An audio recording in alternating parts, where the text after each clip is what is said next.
And we're live. Hi, everyone. Welcome. Welcome all. It is Monday night, Generational Change. I'm Jen. I'm Peter, and I got you in just in the nick of time. You know what was happening? You remember when you used to be here, how sometimes we wouldn't see the video and the time would be frozen, and then all of a sudden you'd be live? Was that what happened with you? Oh, well. That was what was happening with me. So I guess sometimes it helps to be in two different places then, I guess. It actually, yeah, kind of. Because it's sort of like hedging our bets. Well, one of the, I don't know how you measure it, but let's just say one of the more decent popes in recent memory passed away today. Died. Okay. Died. You know, whatever language you want to use. Journalism 101. Nobody passes away. They don't move on. They don't go to a higher place. They die. Anyway, continue. What about, you know, what about the spirit? What about the spirit in the sky, Jen? Whatever. Dead. Whatever. Anyway, the Pope, Pope Francis, he, I think, was a pretty decent person. We'll obviously talk more about it as we go along, despite what some Democratic Party loyalists want you to believe. I don't think J.D. Vance went to the Vatican to assassinate the Pope. It was just timing, I suppose. He was old. He wasn't looking good for a while, to be honest. I mean, this is what happens. People get old and then we die. That's what happens. So I don't think there's any great mystery there. Before we bring in Professor Gibbs, though, there was something about the Pope that I did want to mention that I thought was important. There's a reason why I think he was a pretty decent guy. Before becoming the Pope, he held various jobs, including a nightclub bouncer, a janitor, a chemical tech, and a high school teacher. This was an everyday man who decided to become, would rather die than me. That's really cruel, you know.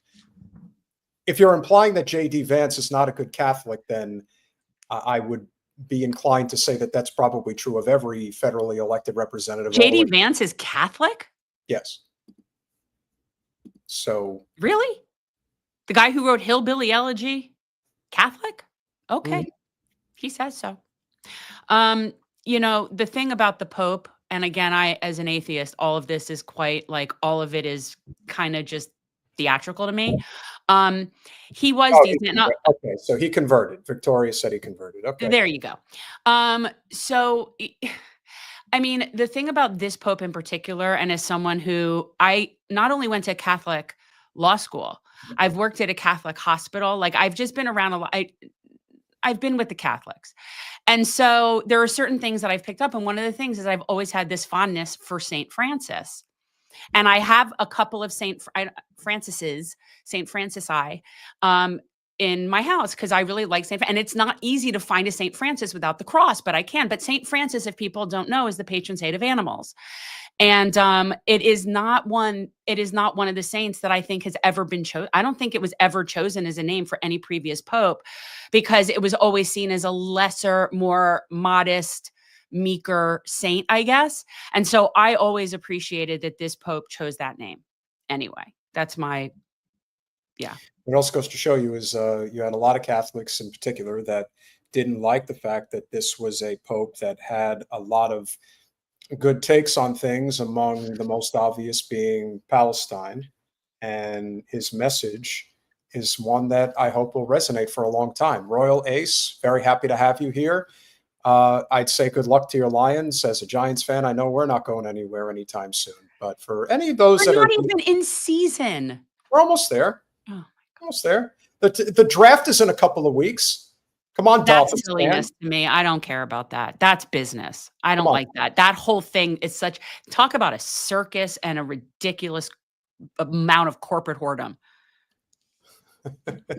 Well, David Hunter getting us off to a very good start. Okay. Yeah, he is goth, slightly goth. We're all goth for a little while. The flags are flown at half staff today. They're totally flown at half staff. He was a great pope, tremendous pope. Met him a couple of times, really great guy. And so we dim the lights. We put the flags at half staff. We really appreciate him. He's going to go out there and pick his own. Jen, would you please do the honors in introducing our esteemed for the evening? I will, guys. So this is somebody that I saw on, and you guys know I can never remember where I see people interviewed like that. I can never remember. But he was giving an interview, and this was about a recent book. So the recent book is Revolt of the Rich. And as you guys can see, per usual, when I get a hard copy, this is what happens to it. It gets copiously noted. Copious notes, correct. So anyway, David Gibbs, professor of history at the University of Arizona, his past research has emphasized political conflicts in sub-Saharan Africa, Eastern Europe, and Afghanistan. But that's not what we're going to talk about, which is what's really interesting. So this book called Revolt of the Rich, How the Politics of the 70s Widened America's Class Divide, is so interesting. And I am getting a very history is repeating itself thing right now. So I thought it was very relevant. So yeah, we bring in the professor. Professor Gibbs, welcome to Generational Change. Thank you for having me on your show. Absolutely. So I've seen you a few times lately, and I don't even think it's always been about this. I think you've been talking about other things recently as well. Like I think you're kind of you're versatile. I've been around for a while. I did start off actually as an Africanist, and then I did other things. I wrote a book on Yugoslavia. I wrote many articles in Afghanistan. So actually, until now, I've not really focused on the United States. One of the reasons I did it is I didn't feel I really understood my own country very well, and it was an effort by me to gain a better understanding of what made the United States tick. Well, I very much appreciate it. And this is one of the things I was going to say. I think because this is your first book, like in this genre, it is so easy for regular people to read. Because this is some of the stuff in here is stuff that normally any people know. I'm anything with economics. I'm kind of like, but no, it was written. So it was written for regular people to understand what happened. And I really appreciate that. And I will tell you, we've also learned before on this channel, we've had author Margaret Kimberly on and her book Prejudential. And I learned that because the only president I held out hope was still a decent person was Jimmy Carter until I read her book, and then I didn't like him either. So now this is doubling down on that. But essentially, okay, I'm assuming you know Star Wars. Yes, you know Star Wars. The movie series is all of it. Yeah, you know what I'm talking about, right? Okay. So for people who don't know so let's assume the New Deal was A New Hope. This book is Empire Strikes Back. This book is basically talks about how big business said, you know what, we're not liking this New Deal so much. We need to put the brakes on that. And I did always equate it with Reagan era. But no, it's way earlier than that. So I think let's start there with where you started this, where you see the beginning of the end. I think what's important to emphasize is the turn to the right not only occurred earlier, but it did not occur, I would say, as much at the presidential level as really in the private sector. And what you had is the New Deal was constructed in such a way that it was constructed on the basis of the wealthy basically gave permission to have basically a redistribution of wealth because they believed that the Depression era had been so disruptive and so destabilizing, they would give up some of their privileges for a while. In the 70s, what you had is a remarkably low rate of profit. The rate of profit hit the lowest level in recorded American history, I believe. Also, and you had very high inflation, which I think has been badly misunderstood. Actually, inflation, believe it or not, hurt the rich much more than it hurt the poor. And it actually redistributed wealth. The distribution of wealth, which had been narrowing due to the New Deal and the extended New Deal in the 50s and 60s, it actually got even narrower in the 70s because of inflation. It hit everybody, and nobody did great in the 70s, but the wealthy classes did the worst in the 70s. And so they mobilized and decided that if the economy was not growing very well, and it was not growing very well, you needed to redistribute wealth upwards. And you had to basically end things like the welfare state, labor unions, government regulation of the economy, and so on. There's also a big push for increased U.S. power projection and intervention overseas and a rise in the military budget, which they also saw as being very much in their interests.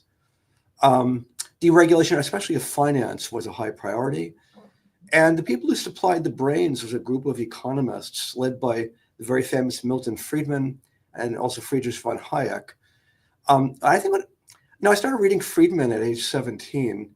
And what I didn't realize is how much there's no question he was smart and he was a talented economist, but what really put him on the map, what put him and his associates on the map was lots and lots of corporate backing and money.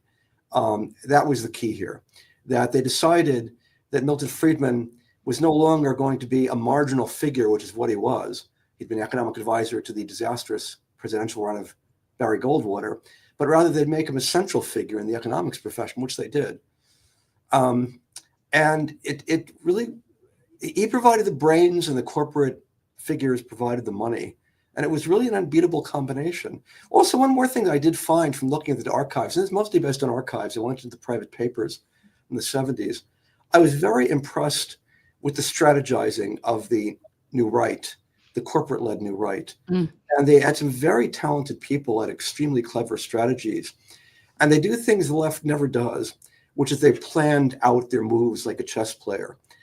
They anticipated counter moves and counter moves, and were very careful that when they used strategies that didn't work, they would change strategies. The left never does that. When we fail, we double down. But the right does act. I played chess as a child. I kind of understand the thinking, and it's a little, again, as a chess player, you plan very carefully and very coldly your moves. That's exactly what the right did. One thing that's remarkable here is that once the right really got mobilized and started really moving, they met almost no opposition from the left. It was like a knife through butter. I'm very impressed by how unimpressive the left was during this period. Yeah. And how really inconsequential in a certain sense the left really was. Well, I haven't seen them since then either. So I feel like this theme is exactly what we're seeing now. Like, this is exactly what we're seeing now. But yeah, I mean, the first step, and I remember this because I was born in 71. So when I was little, I remember the 70s. Like, I remember the gas lines and all of the stuff that went on, and how that felt at the time. And I never thought of it this way, but really, they had to sell inflation as a way to manufacture consent. For austerity, right? Like, this is where this started.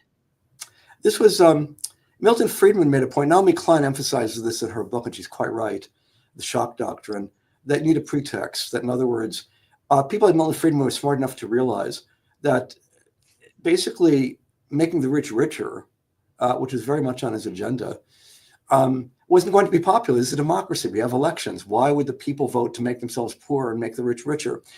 And so what he wanted was a pretext, a crisis. He wanted to wait for a crisis. Inflation provided that crisis. There was a crisis in the 1970s. The economy was performing badly. There's no doubt about that. There are a number of reasons that get a little bit technical as to why that was happening. But the main point here is the high rates of growth you had earlier on, 50s and 60s. This mostly came to an end in the 70s. And the question is, who has to pay? And so Friedman decided this would be a great opportunity to impose the kind of free market system he wanted. Because after all, he was a man with a plan. He had a solution, right? The left had no solution at all. Or there were solutions on the table, but they didn't consider them. And so Friedman used this as an opportunity to present this to the public. Something else the right did that was very effective, and this really has to be credited to Paul Weyrich, who was a New Right activist closely associated with the Coors brewing fortune and the scaife fortune. He founded the Heritage Foundation in 1973, also helped found the Moral Majority later on. He came up with the idea of the culture issues because, again, he was very smart. I have to give him that. He's very, very smart.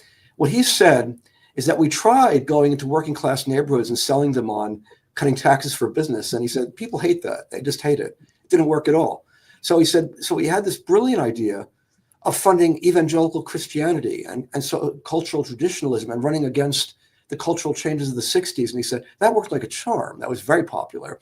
And it really took off. And what they did is what people like Weyrich did is they made it up cultural and social conservatism with economic conservatism through a doctrine called fusionism, aimed at knitting together the different disparate elements of the right, cultural, economic, and also militarism, and all the different elements, and undergirded by massive amounts of corporate money, aimed at building a majority.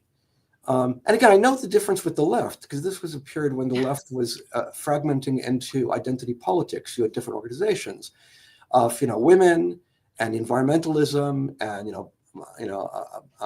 African Americans, Latinos, American Indians, different organizations, different agendas. None focused on the economy, by the way. None focused on the economy. And the whole idea of the left was fragmentation, whereas on the right, it was coalition building for a majority. Naturally, the right won. Of course they won. Professor, Jen obviously read this book, but I am familiar with your work. How much stock do you put in to what ultimately became the Reagan era, but what I think is probably the most critical legislation that changed the fortunes of the working class in this country? And that is the substantial reduction in the top marginal tax rate. When Reagan took office in 81, the top marginal tax rate was 72%.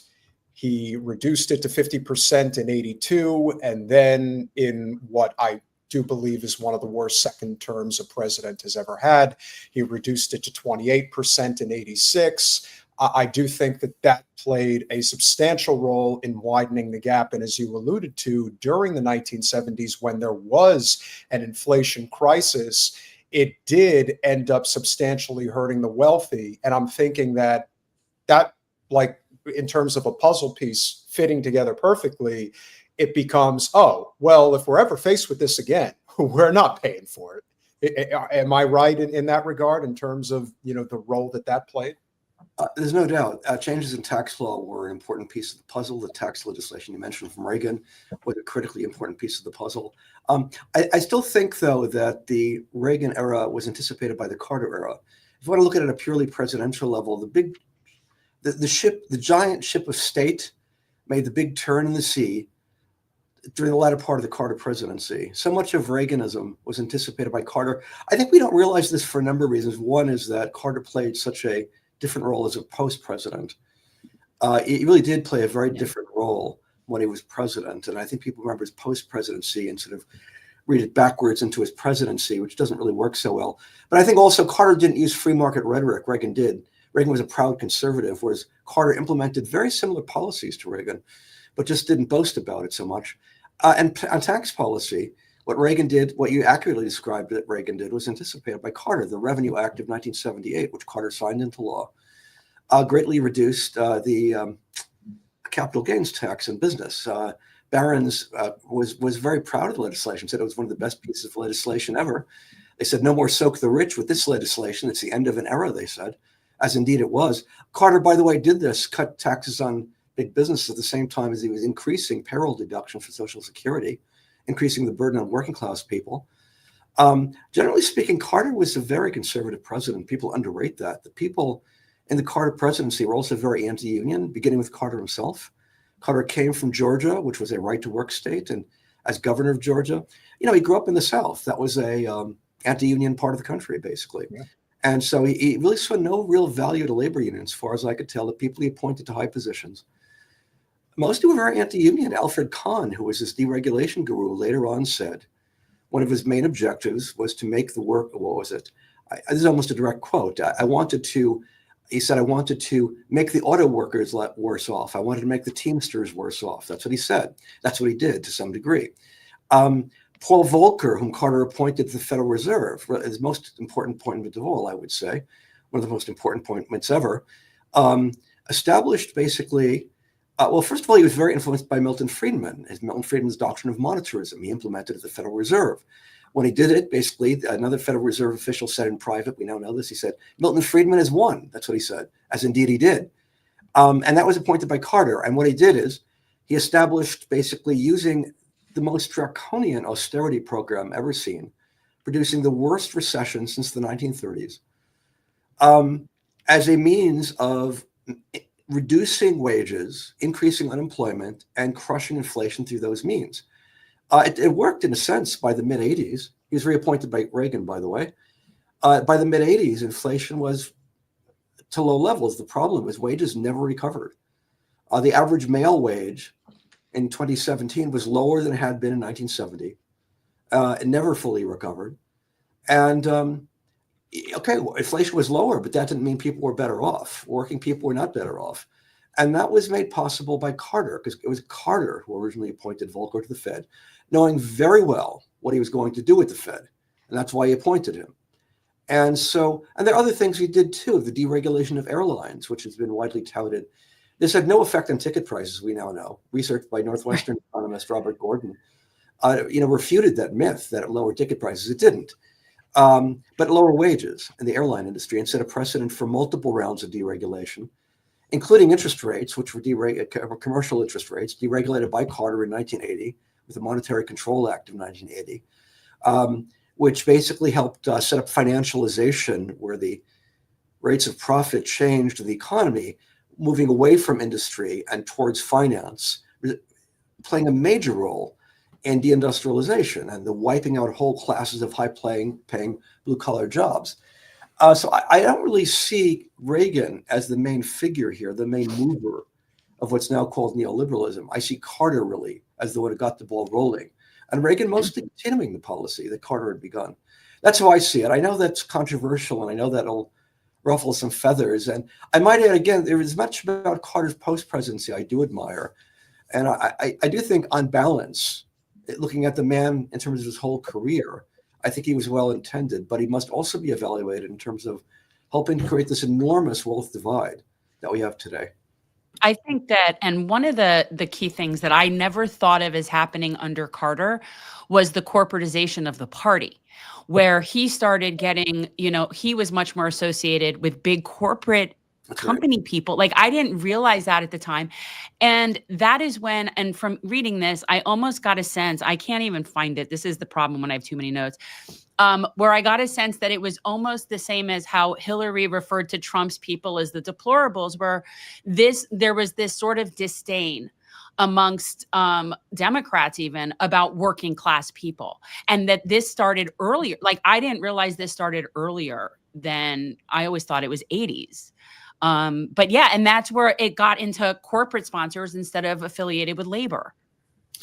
I think that's what, I'm sorry, you wanted to say something, Peter? No, Professor, you first. I have my thought. All right, fine. Yeah, I think that what you had here was that you had the growth of identity politics. And, the anti-war movement sort of ended very suddenly with the Paris Peace Accords of January 1973. You had this enormous, powerful new left and anti-war movement. All of a sudden, it seemed to have no purpose. And basically, I almost remember this as a kid in high school. I remember people on the left were saying, what do we do now? We have no idea what to do now. And the answer was identity politics and environmentalism. Much of what they did, by the way, was a good thing. Obviously, the environmental movement produced many positive changes. The women's movement had enormous impact with the gay movement. Until then, gays had no rights at all, and suddenly they started having rights. And so I'm not in any way disparaging the accomplishments of these movements. The problem with these movements is they had almost nothing to say about economics. That's on purpose. I'm sorry? That's on purpose. Well, I think basically it was, I remember even in college thinking, if the CIA didn't invent this, they should have invented it, because it's a wonderful thing for ensuring the left really has no influence on the key issues of the day, which is economics, which is what people are really worried about. And, I was joking, of course, but it's not such a joke. Recently, I mean, the CIA has been using these recruiting videos that totally talk about that they're intersectional and this kind of thing. And so it's become completely mainstream. I think I remember in college thinking people think this is radical, but there's nothing radical about this. It's very easy to co-opt. And it was very easy to co-opt. The Democrats increasingly were indeed moving away from the New Deal. They wanted to become like Republicans light, or not even Republicans light, just like Republicans on economics. But again, we have elections. The Democrats have to differentiate themselves. Increasingly, the Democrats became the party of women's rights, gay rights. They became the party of environmentalism. Again, those are good things, but what was left out here was economics. And it meant basically they would stop. This occurred in phases. It didn't occur all at once, but it started getting the pitching their appeals to people with college degrees and advanced degrees. Thomas Piketty, the famous French economist, coined the term the Brahmin left. By Brahmin left, I think it's a polite word for snob left. Doesn't want to be impolite, but I think that's what it gets at here, snob left, looking down at these deplorables. And really that you began getting that in the 70s when the Democrats didn't really know what to do. And they began getting more and more corporate money. They did not really want to make, there were alternative policies they could have pursued. The Black Caucus, ironically, it was the Black Caucus that pushed this. Full employment. This is an idea. Federal job guarantee. Federal job guarantee. Right, a job guarantee by law. This is, people think of this as nutty economics. It's not. John Maynard Keynes, the greatest economist of the 20th century, he strongly advocated this as a central feature of his program. People forget that. If you read the general theory, that's exactly what he advocates. He advocated socialization of investment. And this was being revived in the 70s by the Black Caucus, but the Democrats wanted nothing to do with it, basically. And so they needed some issue to differentiate them. And so they focused on identity politics, environmentalism. By leaving out economics and by taking liberal views, people have an image of the working class that's not entirely correct. On economic issues, the working class has always been very to the left, including the white working class. On also anti-war, polls show, believe it or not, people without college degrees were more against the Vietnam War than those with college degrees, totally against the image people have. That's exactly what the public opinion polls show. Where they are conservatives, cultural issues, all right? And so, the Republicans made great use of that. They appealed to their cultural and social conservatism of the working class. And as we've seen lately, it's, people talk about the white working class. We've seen under Trump, he gained a lot of Hispanic votes, all right? Trump did very well with Hispanics. And even among blacks, 17% of the black vote, which I think is what Trump got, that's pretty high historically. And so it's no longer just the white working class we're talking about here. All this, I think, began in the 70s when the class divide just began opening up a little bit. And it occurred in phases, as I said. I think increasingly by the late 80s, the Democrats became the party of people with high educations but low incomes. Increasingly, I think in the last 10 years, they become the party of people with high educations and high incomes.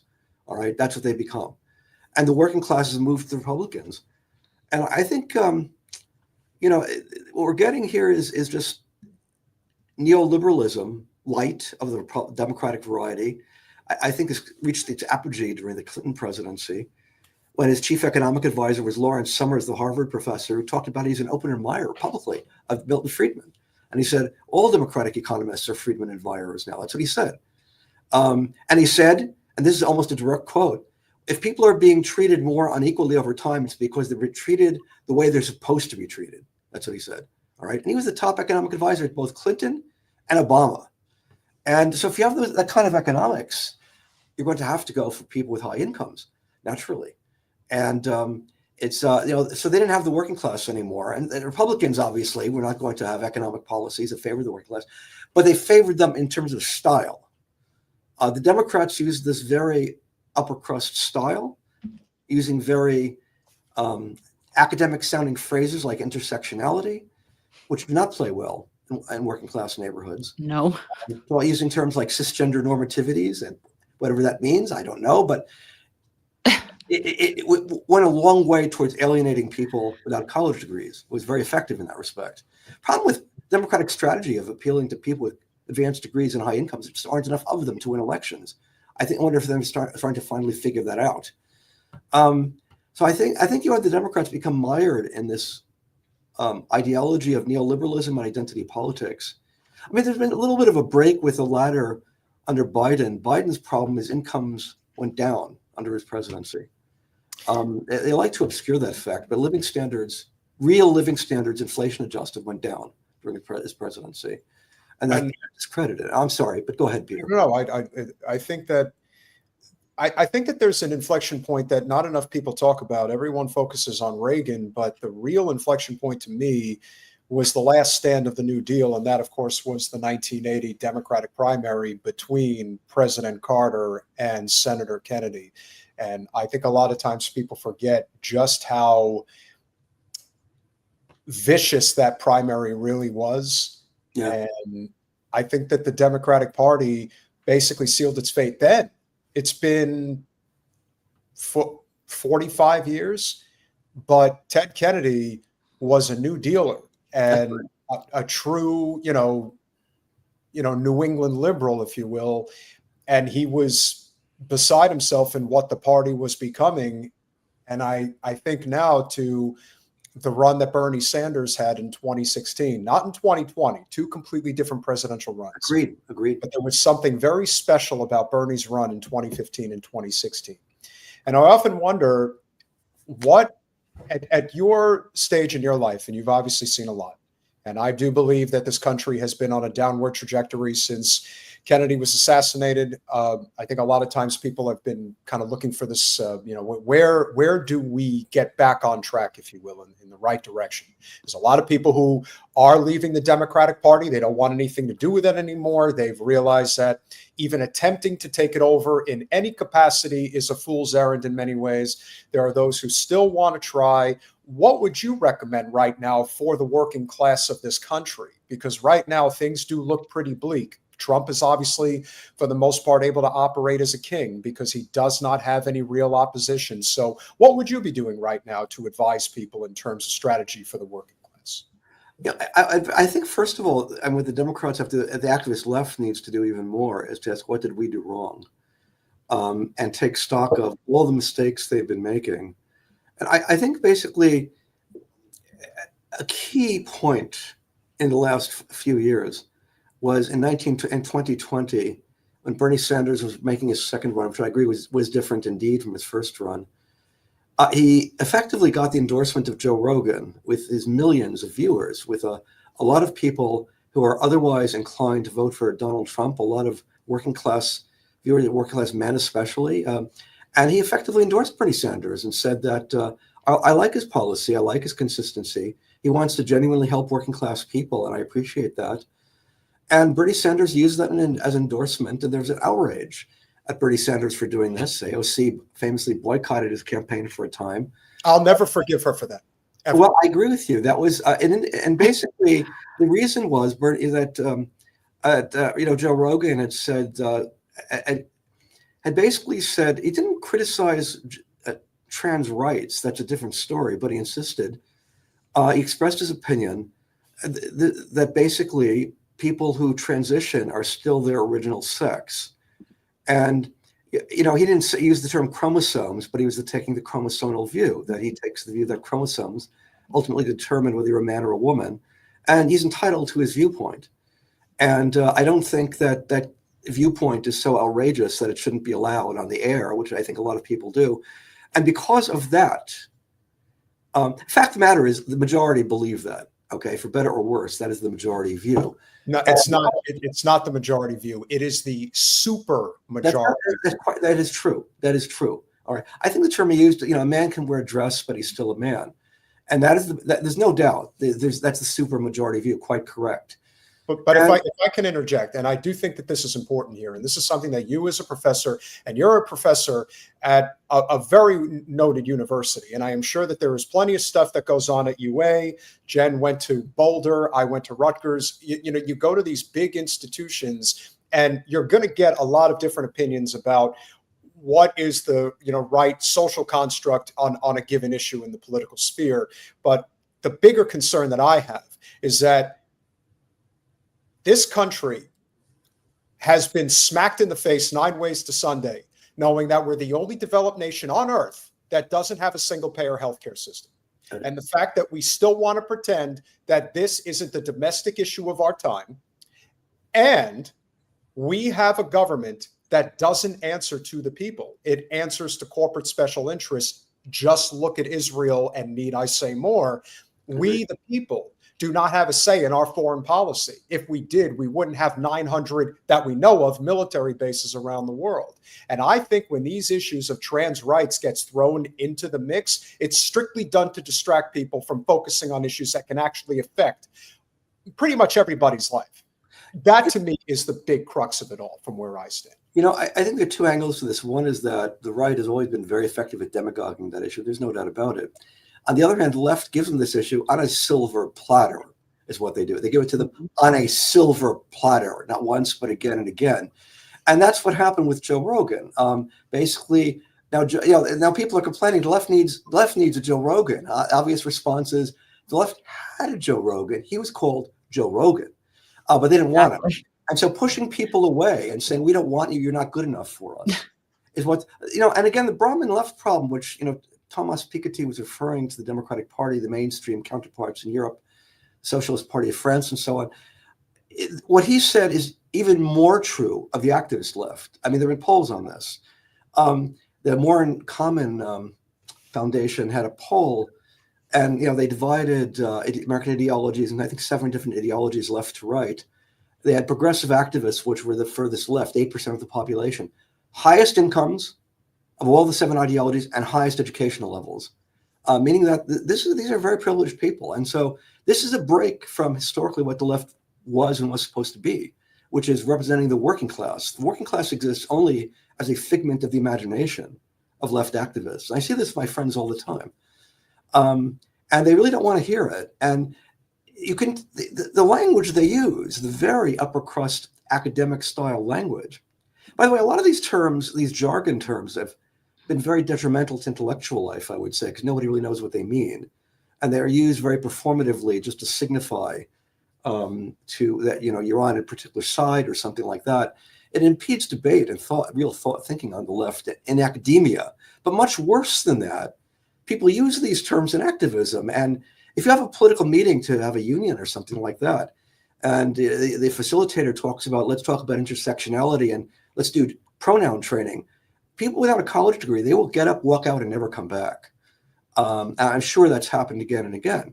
This is happening with union organizing. First of all, despite all the talk, unions are going down, not up. They're at their lowest level since the 20s, and they go down every year. And to the extent you've had movement, it's among the highly educated, people with college degrees, which is good. I mean, I'm a member of a union, a faculty union. I think that's a good thing. But that can't be the focus of the union movement if it's going to be healthy and growing. And if you're going to have pronoun training at union meetings, you can't have it both ways. You cannot have these elitist cultural issues and real left organizing. They don't go hand in hand at all. And the problem, I think, with the activist left and the Democratic Party, which become linked to the hip of late, is to get a working class base, you need to establish trust. And the working class doesn't trust either of these two entities, the Democrats or the activist left, because they suspect, and they're probably accurate, the Democrats and the activist left really don't like them very much and view them as deplorables and look down their noses at them. And that's mostly true. And I'm in the thick of it. I see it all the time among my colleagues. And so that is basically toxic to any kind of organizing. And naturally, it's a basic rule of politics. If the left doesn't organize the working class, the right will do so instead. And that's Trumpism. I actually wanted to say something that I really appreciated. You used this phrase, identitarian agenda. And I think that is exactly what the problem is with the Democrats. That's what they care about it's who they are, not what they do, that matters to them. It's their identity. And I think that is what they focus on. And that was happening simultaneous with finance as an industry taking over this country. So essentially, there's no value for workers anymore. It's like, we don't need you anymore. We can just make money off of money. Well, one of the things people don't fully realize, they tend to treat things like the particular kind of globalization we've had, as well as things like financialization, is almost a law of nature. Whereas people forget these things were done deliberately. They were very consciously done. and alternative policies that might have prevented this were removed from the table. This happened again and again. I try and emphasize that in the book, how that was done. And so it wasn't an accident that this was done. But the identitarian agenda, there was no doubt that corporate America loves it. They were funding it massively in the 70s, as they're funding it now. It's enormous amounts of money have been put into foundations that emphasize things like equity and so on. And because corporations would like nothing better than if us arguing and fighting about that than, let us say, changing tax law and bring it back, let's say, to a top rate of 91%, what it was in the 50s. All right. And so I think it works like a charm. If you're very rich, these culture wars are great because that's what you want people talking about. So you want people fighting about. And the left plays right into that. And again, you can't have it both ways. You can't have a real working class left and a union-based left and have these elitist cultural issues and the kind of language that goes with it. It doesn't mean you have to abandon rights for people. I mean, just one example of that is gay rights. If you want to do gay rights, you promote gay rights, the right to not be discriminated against, the right to be protected against violence and humiliation publicly. Those are great things. Gay marriage, absolutely promote that. Very important. The good news is the public's ready for that. The public opinion polls show even a lot of Republicans are ready for that. And so so you focus on that, but instead what the left does, they come up with these incredibly bad ideas like drag queen story hour. The only purpose of drag queen story hour is to start fights where fights are not necessary. Agreed. And more distractions, promote more hatred over nothing. And that's the only purpose of drag queen story hour. But again and again, I see people on the left saying we must defend this. Yeah, it's very important to defend this. And the question is, why exactly? The overwoke. The overwoke. It's enough with this. It's not just the overwoke, Professor.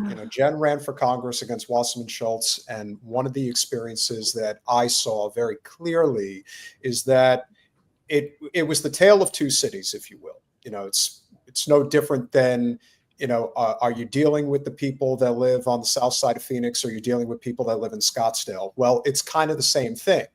What you're dealing with here are the people in the eastern part of the district that are in very vulnerable communities that need help and have been subjugated against neoliberalism, with Wasserman Schultz has in spades.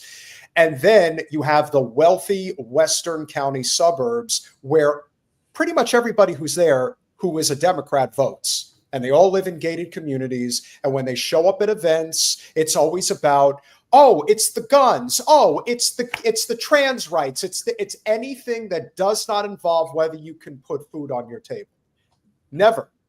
And I think that that's reflective in kind of what the Democratic Party has become in many respects. Now, I'm not in Arizona. I don't know what it's like in Tucson or Yuma or places like that. But I can imagine that overwhelmingly, the Democratic Party, which is competitive in Arizona, most of those votes are in Maricopa County.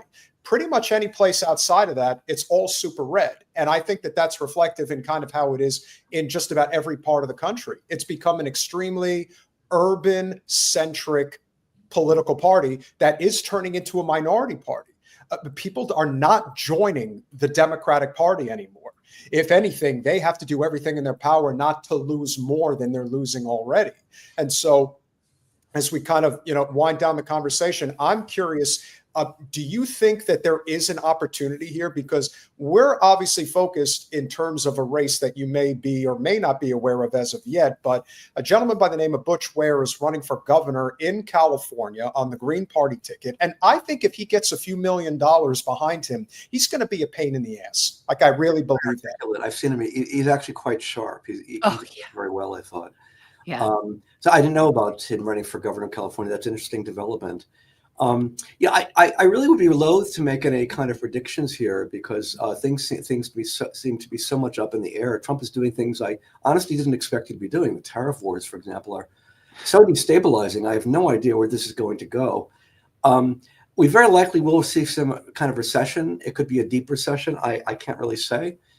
I would think it's more likely than not we'll have a very deep recession, in which case that'll be very bad for the Republicans. The problem is I'm not sure the Democrats are really that strong to take advantage of it. And we seem to be very ossified in this two-party system. And so I don't really know where this is going to go. I'm fearful of violence, particularly the use of automatic weapons at rallies. I'm fearful of that taking place. And so honestly, I don't feel a lot of optimism. I think that, for a long time, I thought that the Bernie Sanders campaign was ushering in a new era, basically of youth-oriented working class politics. But that was co-opted by all the identity stuff we've been discussing. I wish I could come up with a better solution for it. I think basically if we can get a left that can sort of, we should really focus more on populism and maybe even not even use the term left. The problem with the term left these days is people do associate it with these culture war issues that are so deeply toxic. And for the first time in my life, I don't talk about left or even socialism. Precisely for that reason, populism might be a better word.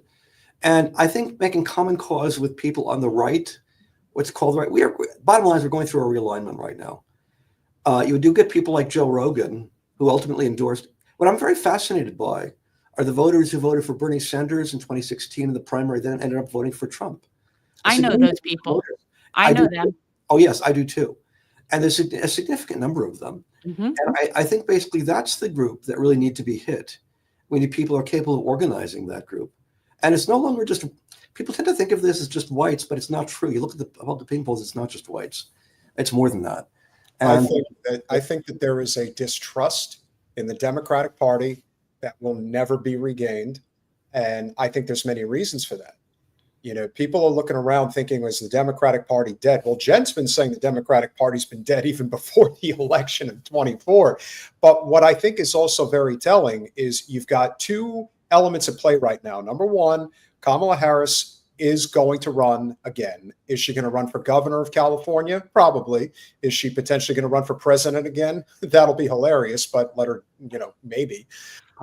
She has announced over the weekend that she is getting back in the game and she is going to be fundraising for Democrats. And we all know what that means. It means she's going right to Wall Street and Silicon Valley to get tens of millions of dollars to keep the charade going as long as it can.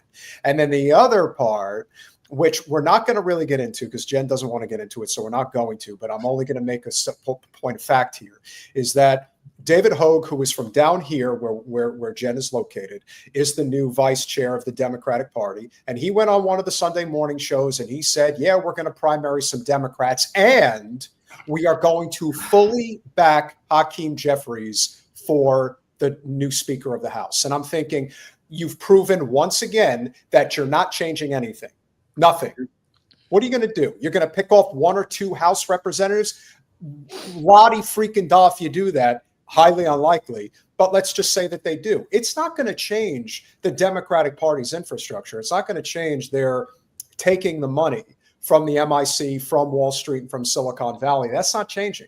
Until that is firmly planted in the ground, nothing should be given in terms of support for the party. And that's why I am curious to see what ends up happening. And Jen and I 1000% agree with you. You got to take the labels out. The second you take the labels out, it's amazing how many people are willing to coalesce. That's true. That's true. We have an extremely diverse audience, because I've been talking to all different people from all different backgrounds, all different political thought. We've been doing this now for almost 5 years. And I am so sick of labels. And what's interesting is most people don't even understand their own label that they give themselves. I cannot tell you how many people I've met that are self-proclaimed conservatives, but yet they agree with me on all the policy. So you know what I mean? So why? I think one of the things also I'd mentioned that is often left out of this mix, a very striking thing, very clear to me, is how it used to be that anti-interventionism and anti-war and anti-militarism was the sole property of the left. And exactly, it's not true anymore at all. And increasingly people on the right have taken that up. And public opinion polls are very clear on this, that the public is getting very tired of endless wars, endless interventions. They do see a trade-off between guns and butter, which is very real. They instinctively understand that without being told. And I think this is really becoming very tiring to them. And a very interesting thing is that what you're getting here is a role reversal, part of a realignment.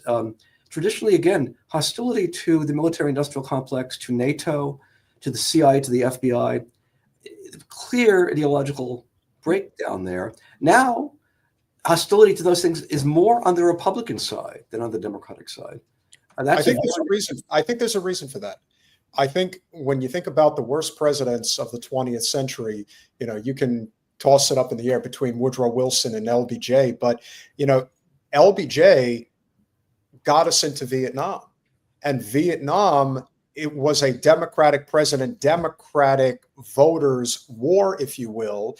And that's where a lot of that anti-war movement came from. What I think you're seeing now, especially in the MAGA movement, you got a substantial tens, if not hundreds of thousands of soldiers who served in Afghanistan and Iraq. And they're like, I ain't doing this shit again. You fooled me once. You're not getting me a second time. And I don't want this happening to anybody else. We're not going to Iran. We're not going to Syria. And you can bet your ass we're not going to Gaza.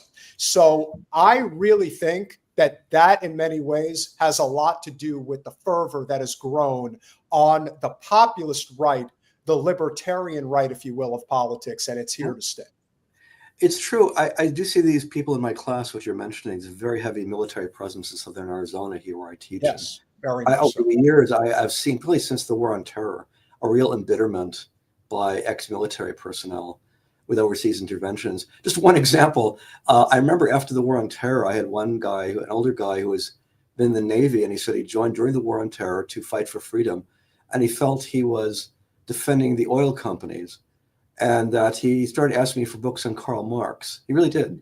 And so I think that was interesting. And so I suspect, there's a lot of evidence, by the way, that one of the reasons that Trump was elected in 2016 is a significant number of people who voted for him believed, wrongly, I suspect, but nevertheless, he was less warlike than Hillary Clinton. He was. He did that again. He did that again this time. He came off like he was the peace president when we all know he's not. I mean, we didn't believe him, but, again, as what you were saying in this book, the Democrats were offering no other option. I was fascinated that the post-Carter loss to Reagan, essentially somebody on the campaign said, yeah, we didn't really put forth any ideas. All we did was just go negative on Reagan. That's right. That's right. Yeah, it was Reagan's top, it was Carter's top domestic advisor said, it was just purely negative. We didn't have any positive vision of the future at all. And naturally, of course, you don't have any positive vision of the future. Reagan did have a positive vision of the future. He had a plan, all right? Anyway, it's very like clear. Trump. There's a plan. That's right. And so the Democrats need is a credible plan, and they don't have a credible plan. But I think also they've just lost trust. Nobody trusts them is the problem. And so even if they did have a plan, regaining trust that we're on your side, we don't hate you culturally. That's going to be a very tall order at this point. Yeah, I agree. I think more than anything else, it's one thing if there was a reckoning for what happened in 2016. Debbie Wasserman Schultz is still in the U.S. Congress. I mean, to me, that is a symbol in many ways that the party has learned nothing. They are not going to learn anything. They are daring people to leave. And you know what? They're going to leave. And this is a generational shift. This isn't, it's one thing if you have, the boomer generation that was part of that JFK LBJ coalition that is still in the Democratic Party, but they're not going to be around forever. And the future is looking very badly for the Democratic Party. The Democratic coalition, I know this guy, Scott Dworkin, he's a top, operative like Neera did in DC. And he runs multiple organizations, multiple, shell companies, if you will, that promote the Democratic Party. They still promote Hillary Clinton's commentary from Columbia University. It's like they don't want to learn. They just don't. And I think it's imperative upon us to She still owns the party. Well, I think the way I would put it is we're in a post-accountability era. There's no accountability. You could fail disastrously in Washington, and you move up. It happens again and again. And in 2016, if we had accountability, there would have been house cleaning. It would have been goodbye to Chuck Schumer, to Nancy Pelosi. You would never have heard of Hillary Clinton ever again. You would have had a complete change of leadership. That's the way it should have been. It would have been goodbye to Jim Clyburn. It would have been a complete, That's right. The whole lot of them, basically, a whole new leadership team, given the scale of the failure here. But of course, nothing like that happened, not remotely. It wasn't even talk about it. And that happens. I should, I come out of this from international relations, and I've been impressed also by one failed war after another. The war on terror, Afghanistan, Iraq, then the overthrow of Gaddafi in Libya. One thing after another is a failure, and nobody is discredited by it. It's amazing. It's Victoria Nuland. She was National Security Advisor during the war on terror. Should be in The Hague. Then she moved into the Obama administration. Then she moved into the Biden administration. She just went up and up and up, one failure after another. And so that's really where we're at. I do know it wasn't always this way. I remember the Vietnam era. I'm just old enough to remember that. I remember that after the disaster of Vietnam, people were discredited. They lost their reputations. They were forced to go and almost confess their sins in public. Robert McNamara did this repeatedly. That's what we need today, some sense of public demand for accountability for failure. But we're not getting it. No, and what's so ironic is that so many things are so visible now because of social media. So you would think there would be more of a bend towards accountability. And yet now it's just brazen. They don't care. If the mask is off, they just don't care. And I think that I actually appreciate it. That's why I always say Trump is the most honest liar ever. Like, I can't think of a more honest liar. So good way to put it. Right? And if you go through what you went through with Senator Sinema, and everyone thinking, well, it was just Kirsten and it was Manchin, it's like, no, it's not. Now it's John Fetterman. Now it's Josh Shapiro. There will always be somebody else. It's the way it is. Like, at some point, you just have to recognize that the system's broken. It's been broken for a long time, and you need some type of a revolution. If it's a political revolution, as Bernie had alluded to, and think about this. Think about what really got people juiced up at these rallies. I think the people here are ready for a political revolution, and people went crazy. Bernie but then he didn't take us to that. But Bernie didn't talk like that in 2020. That was the difference. Because he was all about change. I agree. In 2020, he did make a very regrettable pivot that didn't go so well. I suppose the way I end my book, which is just the thought, is that basically, if you have basically a majority of people getting, for lack of a better term, harmed, screwed, if you want to use the term screwed, which is perhaps the term to use here, people do still have power of numbers, and there is still the possibility of a populist uprising coming out of nowhere, basically. So that does happen in history. So I would not rule that out. And what form that would take is almost completely unpredictable, because in the past it's been unpredictable and has occurred at times that you might not have expected. But I would not rule out the possibility of just essentially a populist uprising where people do finally use their power of numbers. Here's hoping. That's what I'm here for. I'm here for it, because this is ridiculous. This is a facade of a democracy that is not real. It's just not real.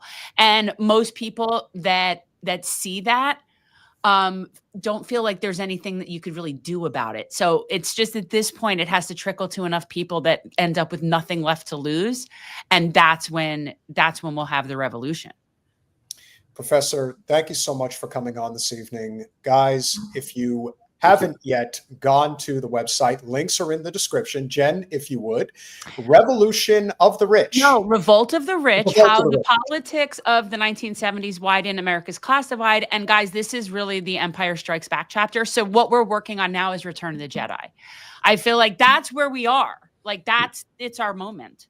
Right. It is. Well, we're working on it. Professor, thank you so much. Thank you. Have a wonderful evening. Thanks for having me on. Bye-bye. Absolutely. Anytime. You know, the original title, believe it or not, was not Return of the Jedi. It was Revenge of the Jedi. Well, but that's really how this book read. Was it picks up right after New Hope and talks about essentially how we're going to crush that. We're going to guys, go to that link right there. David Gibbs' book, Revolt of the Rich. Yeah, guys, check it out. You don't have to go through Amazon, isn't that amazing? And here's the other thing, guys. It's actually really not that long. It's very easy to understand, but this is one of the reasons that I like this, and how I am always able to say, this is why I read what I read, and what this much of this book is notes, sources. everything is sourced. This is very firsthand. Like, that's how I know that when you're reading things that they're legitimate, there's notes, not my notes. There's also my notes, but that's different. And this is how you know that things are really bad, because every Democrat voted to nominate Marco Rubio. Marco Rubio is one of the least offensive parts of this whole process right now, Well, which that's I probably never true. thought I'd say, but Well, yeah. Rubio just does what he's told. I mean, he's a total toady if there ever was one. But Oh, remember, if you guys do like these conversations, and we think you do, because our numbers are doing pretty decent right now. We have crossed 21,500 subscribers. I mean, you got to take the little victories where you get them. Am I right? Not bad for a very shadow banned channel. Indeed. Go to patreon.com/generational change for as little as $5 a month. You can become a supporter of our small but mighty channel. This evening, Baby Ethernet with the $2. Brilliant guest. Also excited for the rebranding. Yeah, we're and still wanting suggestions, guys. So somebody apparently last time said we should consider using red and black, and I'm not completely averse to it. I'm not knowing you would go red, black, and green, just no, well, no, but red and black, yeah, I'm not averse to it. So yeah, we are looking for black and white, red and green. Little Prince reference. Yeah, okay. The only Baby Ethernet, thank you for the $5. The only income increasing with inflation is billionaire salary. That is true. Our working class needs to come together and disrupt the system. General strike. This gets back to the whole thing about monopolization. Remember, we have laws on the books to prevent monopolies. We don't actually enforce those laws. This is why Amazon is able to get away with what they get away with. This is why Walmart, the worst corporation in America, which has destroyed the mom and pop shops all over the country. It's terrible. And when you see people defend any kind of action here, it's because it's what they've just been, it's what they've become indoctrinated to accept. We don't have to accept this. We really don't. There's a much brighter future ahead if we need to kind of try to learn from like things that have happened before. I feel like we're in Groundhog Day. We're in Groundhog Day. Like, this same pattern is exactly what happened in the book. Like, we're still doing it over and over. Hi, John Reynolds. Thank you for becoming a YouTube member, John. We really appreciate any and all support. Things are definitely on the up and up. And speaking of support, we also want to all give a shout out to our good friend Savvy Sabs. She has been consistently using our material. Apparently used a clip, I believe, with Lee Camp recently. We're going to return the favor as well. Someone in the chat said that we should play, promote Unredacted. Of course we would, but the truth that, but we're the smaller channel. So we're totally cool with sharing all people's stuff. It's just, we don't generally think like they need that. We need them because we're the smaller channel. But yeah, no, we will be happy to promote Lee Camp stuff. Yeah, no, you'd guys, be we surprised. just had him on like a couple weeks ago. Go check out our interview with Lee. Well, thank you, Disdain. Well, wherever the Pope is now, he certainly served his purpose, and he definitely made his mark. We are very grateful for what his message was, which I think was very important. And as I alluded to a little bit earlier, Pope Francis, he was a regular dude. He became. He was a very. It was very unexpected that this man became the Pope. And he sought out, as I remember, as I'm sure you remember, Jen, to making a real difference when he took the seat at the head of the Vatican. Yeah. And everyone thought, well, maybe there might actually be somebody in a position of power and influence over the single largest denomination of, well, actually, no, I believe Sunni Islam is the biggest single denomination religion in the world today, but Catholicism is right behind. And to have the type of influence that he has had, and no, I'm wrong, it's actually third. There's also Hinduism. Sorry, India, forgot about you guys. But my point is, and it still stands, that Pope Francis had a tremendous impact from day one. This didn't just evolve. He got right in there, and he had a very populist, progressive leaning when it came to his politics.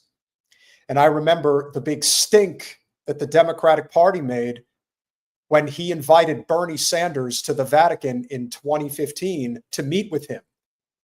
Hillary Clinton and even Wasserman Schultz went to task saying, how dare Bernie go over there? This Yeah, isn't. well, okay, because they weren't invited.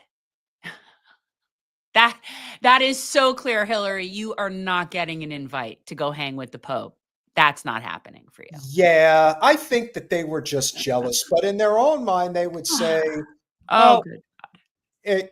they're not Catholic, so it doesn't matter. No, actually, it does matter. I think a lot of this does matter, to be honest. Bernie's not Catholic. No. I'm saying from So their what does that perspective. have to do? You wouldn't.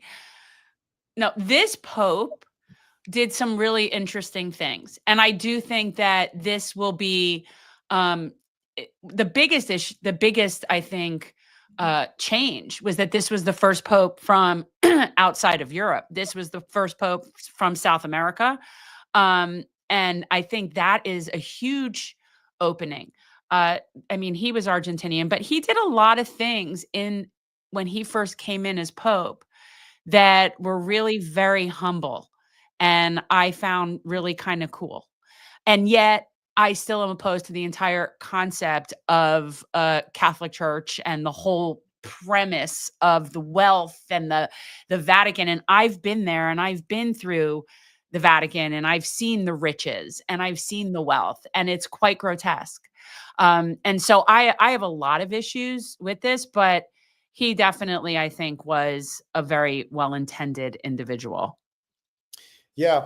And when you think about all of his well-intentions, when he talks about the income and wealth inequality of the world, which was one of the main talking points of his reign as the Pope, he talked about the inhumanity that existed throughout the world.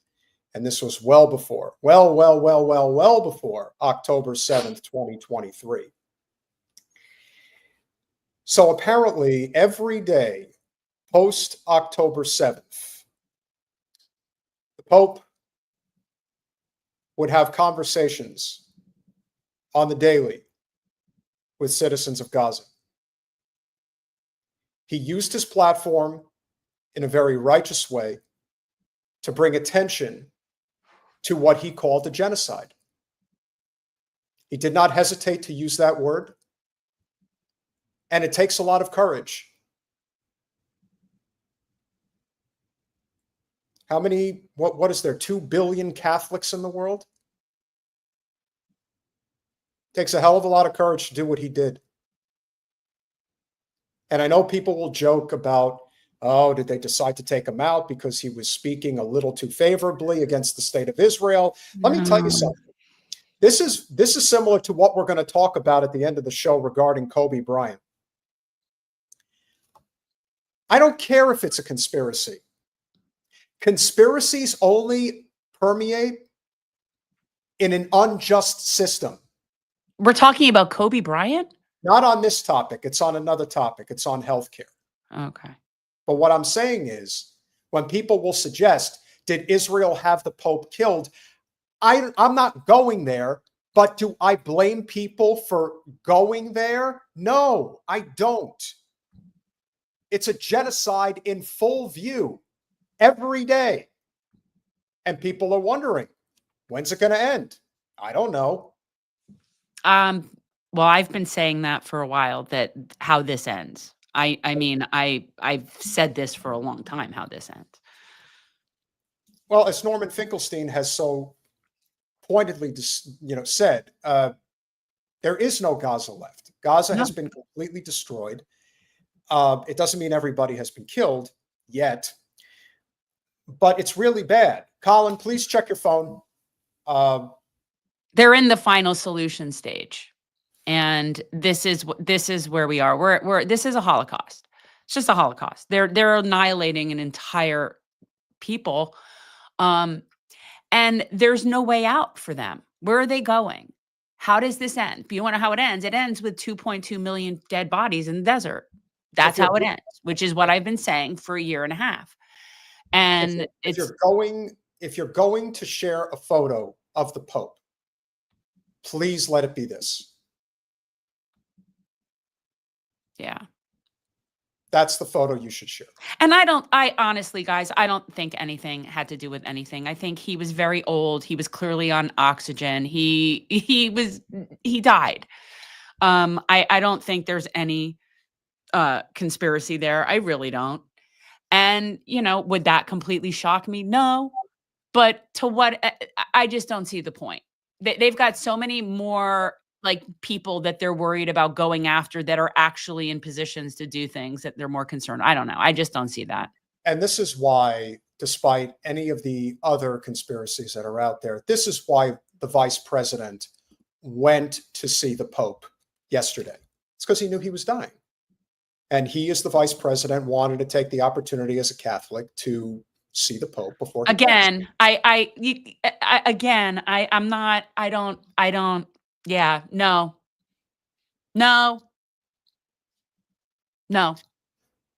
He don't give a shit about any of that. Maybe he does, maybe he doesn't. We don't know. Look, if you look at J.D. Vance's like political history and the positions he's espoused when he wasn't in a position of power or was in a position of power, but was it of no real consequence, he's got a real like working class populist streak to him. That's who he is. Now, of course, he's playing somebody completely different in the spotlight, so that should come as no surprise. People are opportunistic and they're going to do what they're going to do. Lawrence O'Donnell, who acts like a tough guy on TV, has been an MSNBC anchor for many years. But here's a guy who has real progressive bona fides, and he has said time and again, years ago, you want to get the Democratic Party to do anything? Don't support them. That's the fastest way to get them to do anything. Stop giving them your attention. Stop giving them your money.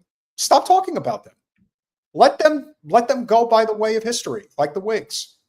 And either they will change or they'll disappear. They already are. Like, I think it's done. I think that these are things that were set in motion that at this point, they're just playing out. Again, it's just done. Like, you could go back to maybe a few years, 10 years before the Whigs were done. And there was something that probably happened wherein it was known that, yeah, they're done.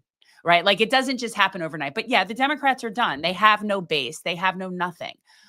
Rich, white, elitist, academic people is not enough of a category to sustain any sort of actual party.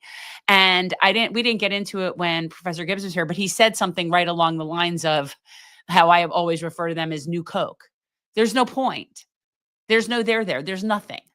So I mean, yeah, they're going. How do you have a political party that exists that has whatever is left at this point, because I'm not really sure what is left that's even worth writing home about.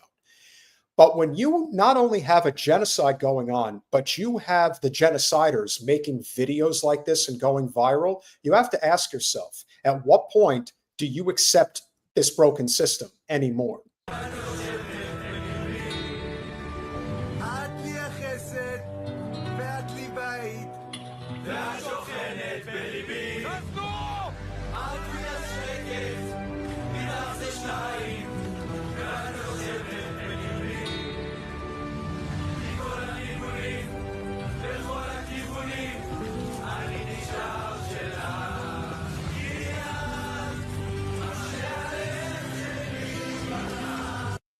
I hope every single one of those people suffers from PTSD at some point. I do. And I was going to say something worse, but well, no, but here, right now they're having a serious problem in Israel. They're having major problems internally, major problems, military, economic, all sorts of stuff. But there's a problem specifically for them in they don't have manpower. You've got more people refusing to go and participate in this nonsense. You have people coming back that are in such bad condition. They are under reporting the amount of their soldiers that are coming back with PTSD and all sorts of stuff. And good. They should have PTSD. That's, again, I've said it before, anybody who comes back from that without PTSD, is a psychopath. So the fact that they have as many people as they do with PTSD actually is impressive to me, because I've really gotten to where I think about they're about 88% plus psychopathic in that state. I don't think that the majority of people there can be redeemed. I just don't see how they can re-enter civilized society after this. Other than in South Florida, they're welcome here with open arms. And here's the thing: I'm getting ready to just hand it over because I'm going to get out of here, and they could have South Florida. You know, the other thing that you have to remember, and this is the whole thing about revolution, is that we're playing in a system that the overwhelming majority has to at least have an inkling at this point is not real, that it's just a facade. It's like the looting of the treasury. It's how Trump can just really bring in the guy, you know, Charles Schwab, come on in, make another $1 billion. How does anybody take a system like that seriously? We've been talking about Wasserman Schultz being the top insider trader in the Democratic Party for years.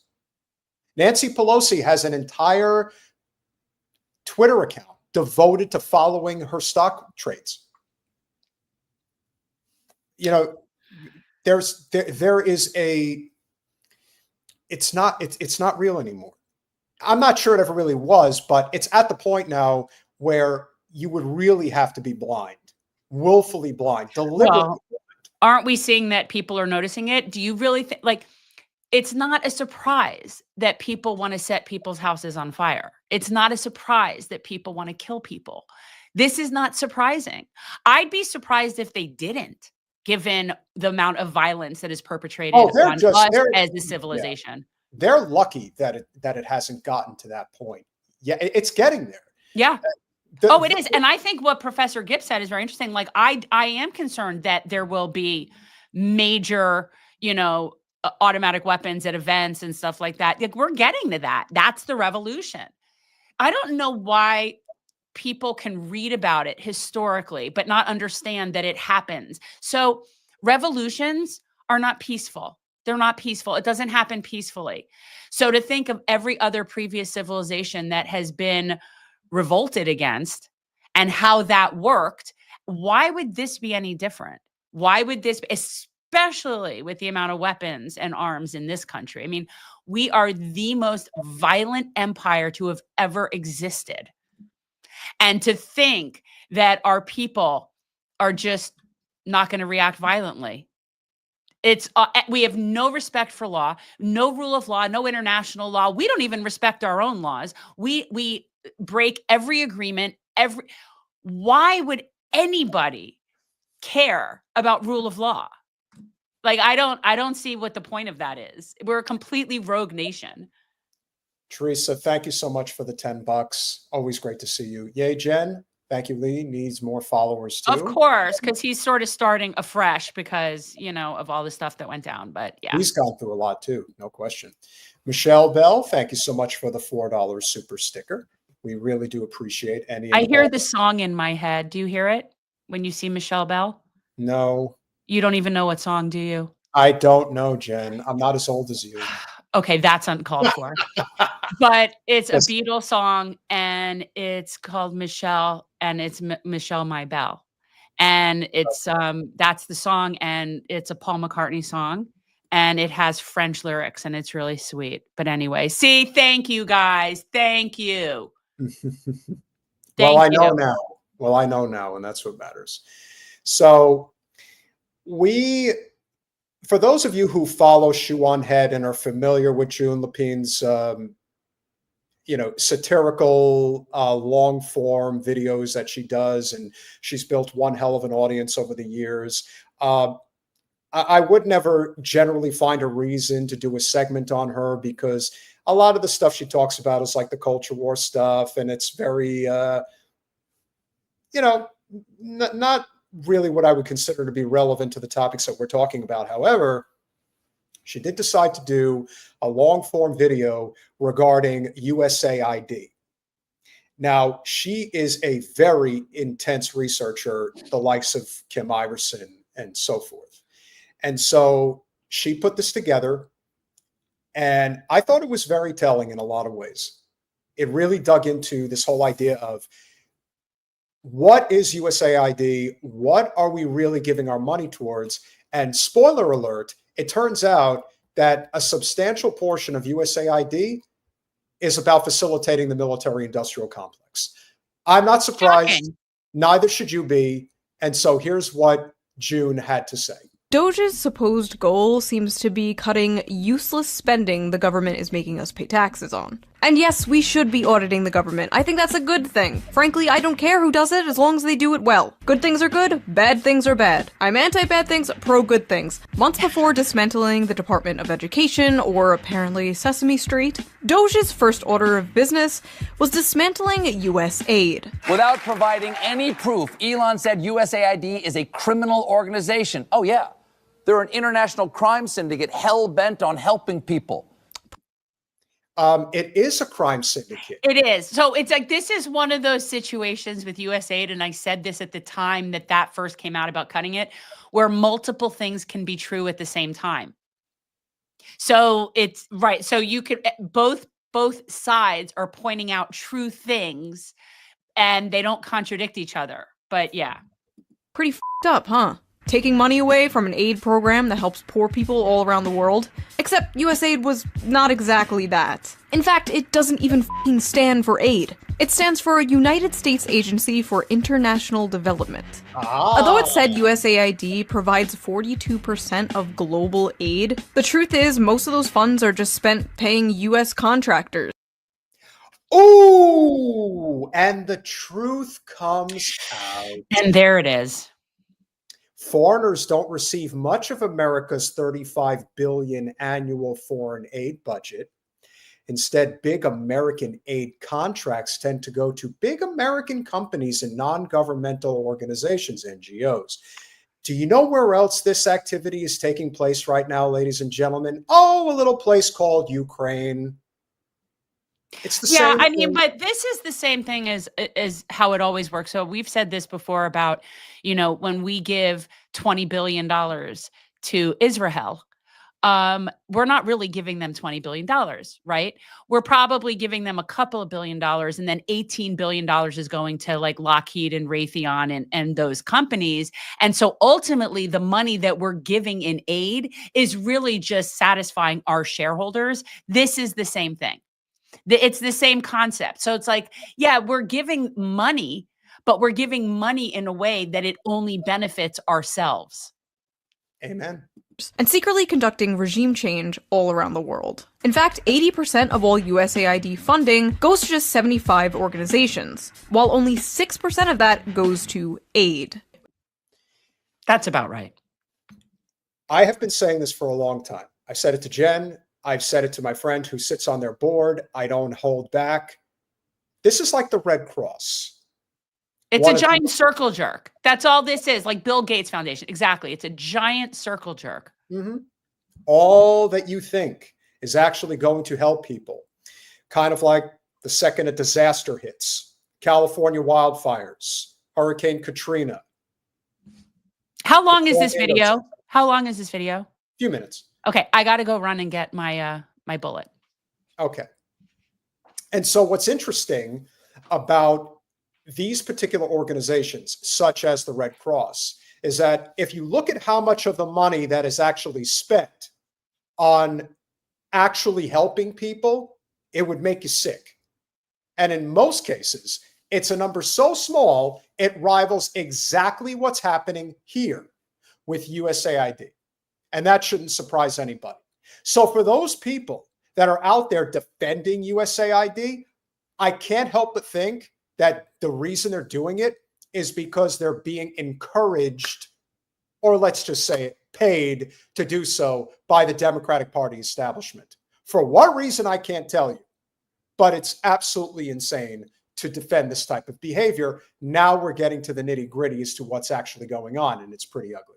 And yes, it's true, we are spending billions of dollars in our tax money to fund things like teaching Sri Lankan journalists how to avoid binary gendered language, combating disinformation in Kazakhstan, promoting inclusion in Vietnam, millions to an Armenian LGBT group, millions to rebuild the Cuban media ecosystem, millions for LGBT causes in the Western Balkans, millions for LGBT activism in Uganda, millions for atheism in Nepal, millions for male circumcision around the world, and $2 million for sex changes in Guatemala. And many other things that were so ridiculous I had to double check to make sure I wasn't being trolled. Taxpayer-funded sex changes in Guatemala? We don't even do that here! Now, you might be saying, shoo, this seems like some stupid anti-woke shit. And yeah, kind of. You got me. But I ask you, young naive liberal, why the f*** was John Bolton once the head of USAID? The truth. That's an interesting connection. Not because he cares about trans surgery. Why would somebody like John Bolton be the head of USAID? Because it's a front for the military. That man. Oh, well. Stephen Miller? I didn't. You know, I got to tell you, I really cannot tell the difference between Stephen Miller and Josh Greenblatt. Jonathan Greenblatt. I think they look the same. Maybe it's the same person. Maybe it is. Have you ever seen the two of them together at the same time? I don't know. We're going to have to look. The USAID thing goes a lot deeper than what a lot of Republican commentators are saying. It wasn't just a bunch of libtards in government wasting our money on stupid woke things.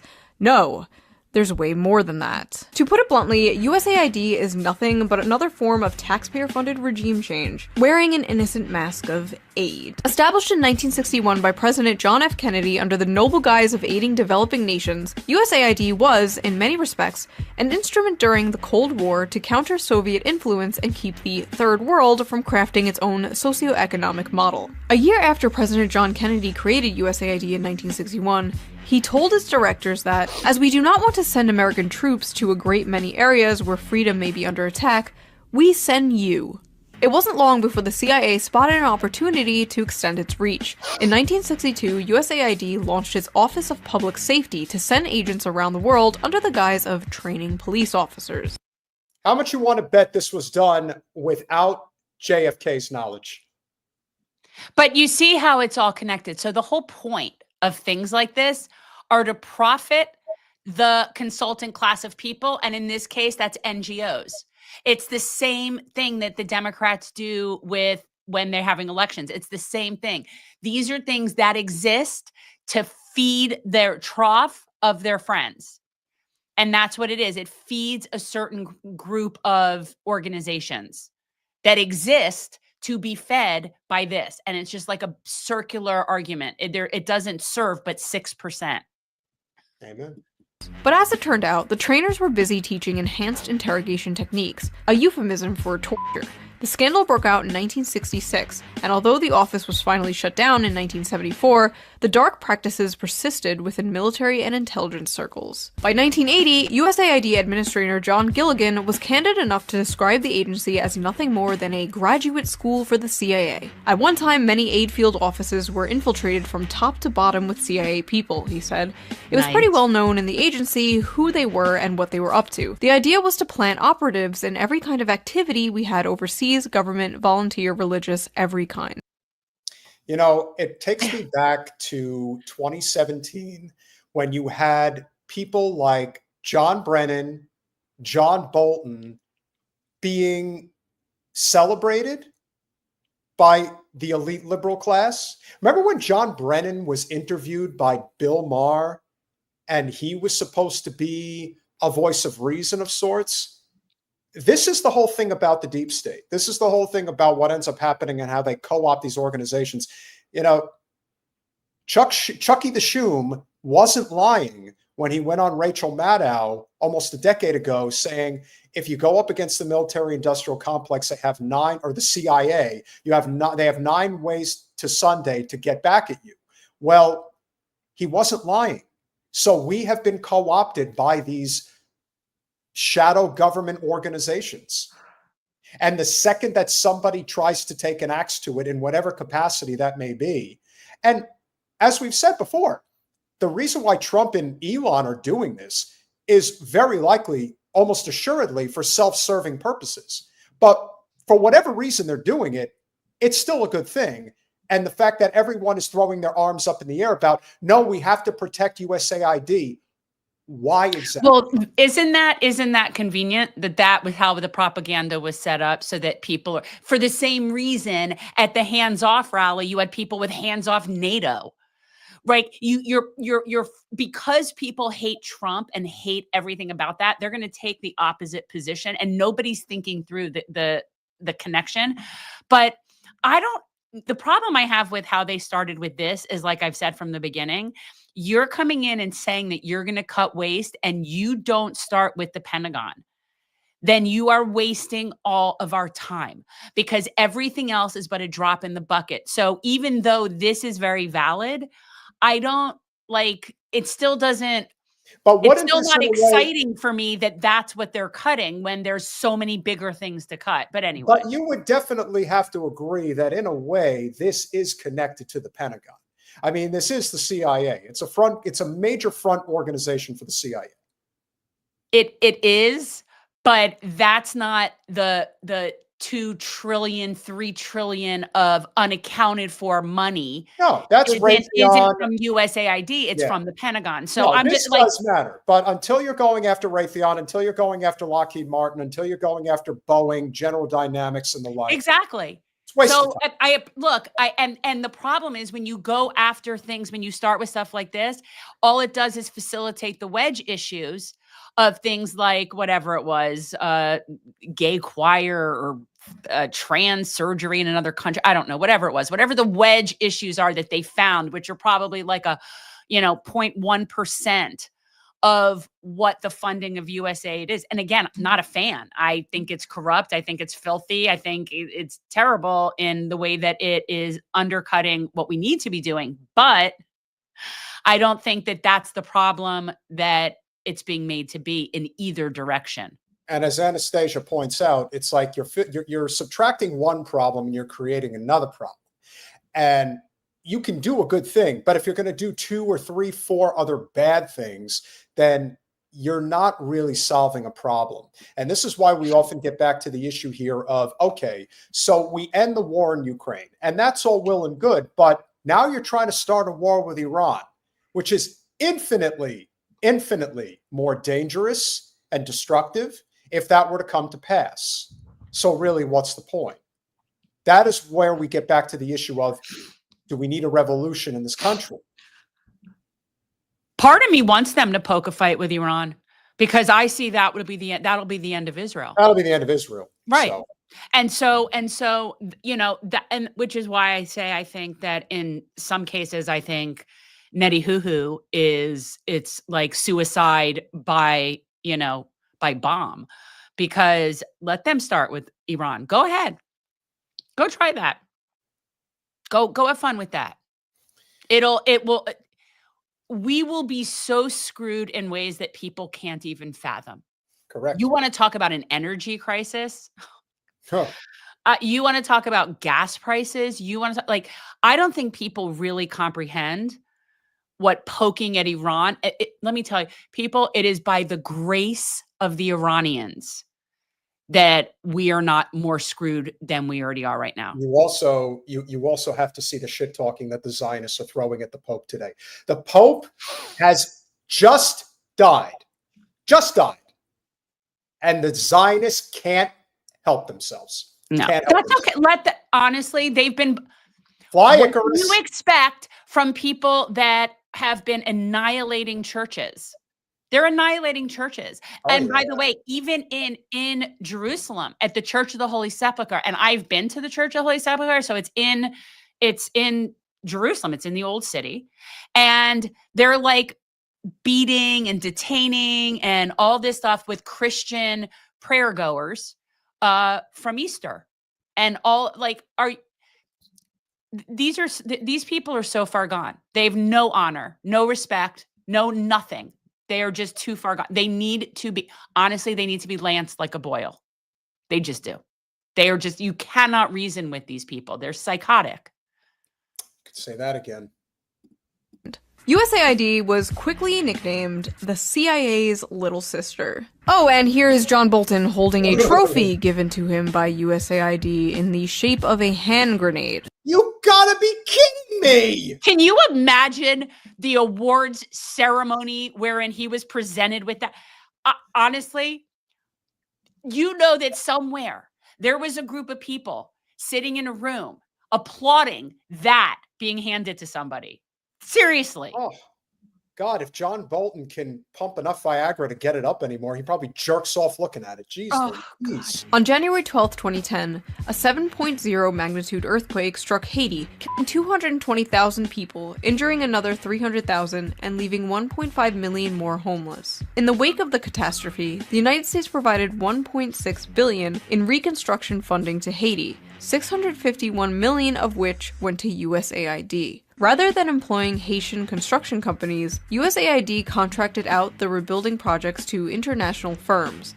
For instance, Minnesota-based construction firm Thor was awarded $18 million in contracts, and Mexico-based firm Cemex received over $7 million. But by far the largest recipient of USAID funding in Haiti was Washington, D.C. based contractor Chemonics International, who received over $200 million to carry out a total of 141 projects. In fact, USAID awarded more money to Chemonics than to the entire Haitian government in the wake of the earthquake. An audit conducted on Chemonics revealed that the company had a tendency to not finish jobs, evaluated its own project on arbitrary criteria not having to do anything with the project, and failed to set timelines, causing some projects to fall behind schedule. In one case, Chemonics was contracted to build Haiti's new parliament building, but what they constructed came out half-finished and unusable. The company only built the framework of the building, not even erecting interior walls to divide office spaces.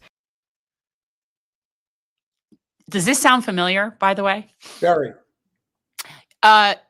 Clinton Foundation, anybody? That's what they do. That's what they do. Those are the same these NGOs are created as they're essentially slush funds.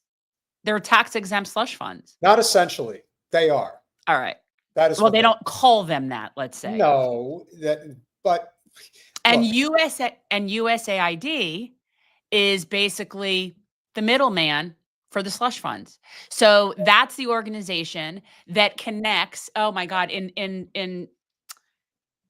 the oh my God! I forget what the name of it is. The person that hires the hitman on behalf of the person, right? Like it's the I don't know middleman. what that. Yeah, you're really going into the weeds here. I'm not sure. Well, it's the person in the middle. They're the person in the middleman? middle facilitating the transfer of funds from where the funds come from, which are regular people, into different NGOs. They're the facilitator. That's what it is, a facilitator. Sounds I learned this from like Yellowstone. When you have to, hire. Now, personally, my dad always said to me, if you ever want people dead, you got to do it yourself. You don't want a paper trail. But in Yellowstone, there was the guy his job was literally just facilitating the buyer with the doers. So yeah, facilitators. That's what USAID is. It's the facilitator. Yeah. Also a really good book, Confessions of an Economic Hitman. Yes. What was his name again? We could have him on. He'd be great. Oh God, I can't. I'm drawing a total blank. I know what I can picture him. Big shout out to June. Shoe on head. She really did a great job with this video. And this is information that we otherwise would not have known. Now, I think we always would have been suspicious in terms of what the USAID is about. But when I tend to get suspicious? When the Democratic Party establishment throws their arms up in the air and say, no, you can't cut this. This is really, really good. And I'm thinking, oh, it must be really, really bad. Turns out it's even worse than I thought, even worse than we thought. So even if the intention of Trump is to increase the military budget over $1 trillion a year, let me assure you, that money's not going to be worth jack shit if the entire country starts revolting against all of this. So in many ways, it's just this last, as Jen, you've said many times before, it's this last-ditch effort to loot the treasury as much as they can before the people start sharpening their pitchforks or even start loading their guns. Or before BRICS owns us. So I feel like watching Elon and Trump and their rich friends and even saying, he made $2 billion today. Woohoo. Like there's no facade about it. They are really there just looting whatever is left for them to take as empire is crumbling. It's 100%. and I see it, Musk is just sitting there like, a foreigner just going through our wallet, just picking out different stuff, what suits him, what doesn't. Yeah, it's a show. It's a show. And yeah, I'm glad that she put that out because, you know, a lot of the, of course, libs will sit there and side with actual Nazis in Ukraine, and they will side with completely nefarious organizations if it suits their narrative that's anti-Trump. So I appreciate her putting out information and hopefully setting this straight that that is a bogus organization in a lot of ways. The 7 Sacraments of Hell, thank you for the 199. Raytheon's trying pro-P activists in Kentucky in June. Not surprised. No. I wonder what their crime is. Getting in the way of Raytheon profits. Speaking, writing an op-ed. It could be anything. It could be anything now. We have a Gestapo, executive branch Gestapo going around the country and just disappearing people.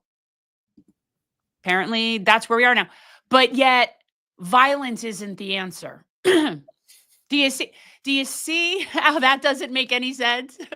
I'm not touching you, Jen. If I were next to you right now. I mean, it's like you think that it's going to work where you could just do stuff on that and like it's not going to come back to bite. I mean, I'm amazed that it's taken this long for it to get violent as in this country at the point where it is. And by the way, so people will understand, violent crimes and crime in general is down. It is totally down. I am specifically speaking of a revolutionary action that is punching up. I am not speaking of just in general violent crime because that is down. And they could sit there and try to play into it all they want because that's what they do to help manufacture consent for increased policing, increased militarized policing.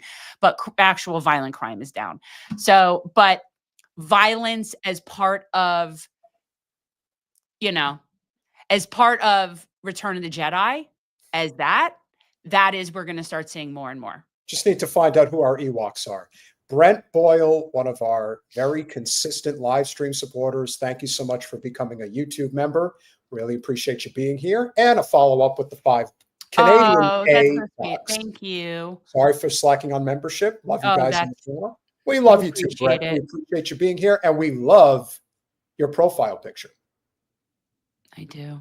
It's a good one. I'm going to always put this out there. So guys, if you are a graphic video person, because like I could picture it in my head, but I wouldn't know how to make it. I really think somebody needs to do a video where the Nazi flag morphs into the Israeli flag, where the swastika morphs into the Star of David. I think it would be a really I think it would be profound. Stop allowing these Zionazi psychopathic scumbags to merge the Israel flag with the American flag. You want to know how you do that? Merge the Israel flag with the Nazi flag. That's for a lot of reasons, but in reality, that's how I think of it. I feel like that's all it has done is Israel has become Israel has become Nazis. They are. I mean, the project was always set up that it would be that way, but it's just you're seeing it in full color. Shout out to Anastasia Beaverhausen. I hope I said that right. $4.99. First time tuning in. Saw Jen on Jamal Thomas Morning Show and thought she was great. Glad to find your show. Viva la Revolucion. Thank you. Appreciate you. I told you, Peter, I was in rare form on Jamal's show. You did a good job. We got a couple of clips out of it. I think a couple of us that caught on with that. Definitely did a good job. Now, as I've said, I'm not one to get conspiratorial, but the system creates conspiracies because it's an unjust system. If we lived in a just system, conspiracies wouldn't run amok. And the reason I'm bringing this up is because I saw this very interesting clip over the weekend regarding Kobe Bryant and the suspicions regarding his death. And this is something where it's not actually that far-fetched. And this video is going to explain why. Know that Kobe Bryant was waging a battle with the big pharmaceutical companies? Check this out. Pharmaceutical out of Amityville, New York here. All 3 pharmaceutical companies was being sued by Kobe Bryant, not just because they were taking his nickname, the Black Mamba. This is deep. This is deeper than Hollywood. This is, oh my God. So in other words, these 3 pharmaceutical companies, the ANSI Corporation, capital INSYS Therapeutics, owns the Acorn Incorporation, capital AKORN, that owns high-tech pharmaceuticals. Kobe was set to go to trial the following Wednesday. Had he lived. Why? He was suing them, not because of his nickname. He was suing them because he found out, brothers, that these three pharmaceutical companies, NSAID, Acorn, and High-Tech, was lacing their diet pills with opioid substances. And you want to know why we push for single-payer health care? And again, I don't know. If we had a single-payer healthcare system, this shit wouldn't exist. We would eliminate these for-profit middlemen that will kill high-ranking members of society in order to maintain their empire. Oh, you're just going to, I don't know how I feel about this. I would need to know a lot. I mean, there are things that are just accidents. And as I recall, because I remember when that happened with Kobe Bryant, the weather was horrible and they shouldn't have gone up when they did. That was the thing that I always found to be very suspicious. It's not like they took off and didn't know that there was some type of a weather impediment regarding the fog that morning, but they went up anyway. And the story that they gave as the reason why they did is because they didn't want to upset Kobe Bryant. Let me explain something to you guys. And I have issues with Kobe Bryant. I always did. I always thought he skated on that trial in Colorado. We'll leave it at that. But this is a guy who loved his daughters like nobody's business. Do you really think he would ever put his young girl in harm's way if he knew that there was a danger in taking a helicopter over the Calabasas hills? Not a chance. So there's always going to be suspicion that something could have happened. I never thought of it too much. But the idea that there is now a big pharma tie-in with his death, that he was involved in a major lawsuit with Acorn. Why are we just hearing about this now, though? If he was in that lawsuit, then how come you would think that this would have been mentioned right after the fact? If he was set to go to trial or go to court the following Wednesday, then that means that this case had been around for a while before he died. Oh, yeah. So It was in the court system. So this is public information. So why is this coming up now? Like, that's what I'm not understanding. Well, that's what I'm also trying to understand. I believe that the helicopter incident happened on correct me if I'm wrong, but I want to say it was on a Saturday. It's like on a Saturday or Sunday. And yeah, because it was soccer day. That's right. And they're saying that I think Kobe's death was on January 26th, 2020. I believe that was the day. And what they're saying is that this was scheduled for January 30th, that this was a major civil trial that was about to begin, that probably involved tens, if not hundreds of millions of dollars. But why didn't we hear about it when, this is what I'm saying. And Holly Horn, I think that in the video, it was Acorn with a K is what they're talking about. He spelled it. I think it was not what you're thinking of. Yeah. I can't be sure, but check that. Check Acorn with a K, because that's what I thought he said. Yeah. Mave said it was Grammy Sunday. So yeah, so what they're saying is what that. Do you call it's Maeve. Maeve? Maeve. Oh yeah, right. That's Maeve. Sorry, yeah. Maeve. Sorry, Maeve. Great name, by the way. Maeve. Different Acorn. Not Mave. Not that Mave is not a good name, but I just don't. Well, it's just that's not that name. I mean, there could be somebody named that, but that. But as I said, and we'll finish this out. What you have to remember here is that this is the key. This is the key factor here. Whether it's true or not that Kobe's death was actually a homicide, all you need to know is this: we have a for-profit health system in this country. We are the only major developed country on earth that has it, and they will not hesitate to kill people to keep it. They kill, as far as we know, 70,000 people a year from lack of care. Hello, Luigi Mangione monetary theory? Kind of seems like that's the direction we're heading in. So let's see what else they had to say. Kobe was going to expose this. Oh my. So Okay. These three pharmaceutical companies are under the umbrella of this global pharmaceutical conglomerate out of Basel, Switzerland, the Novartis Corporation, capital Novartis. They have a website, Basel, Switzerland. They operate through the Novartis Group. They have over 2,000 subsidiary pharmaceutical companies under them. 3 of them was being sued by Kobe Bryant. Yep. So hold on. So does Kobe Bryant's partner a part of the company that was getting sued? Yes.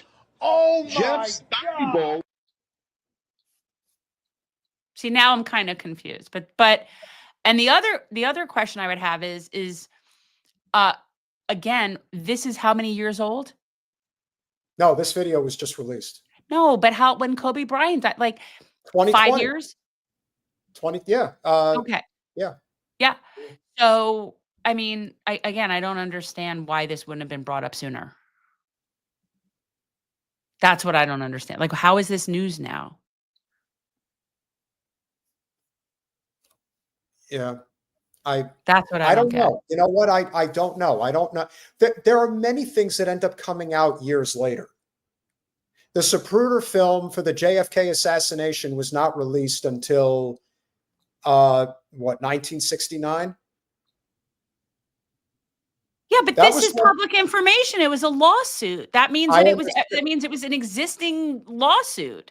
I 100% understand that. But what I'm saying here is, and this is my point, I don't know if what they're saying is true.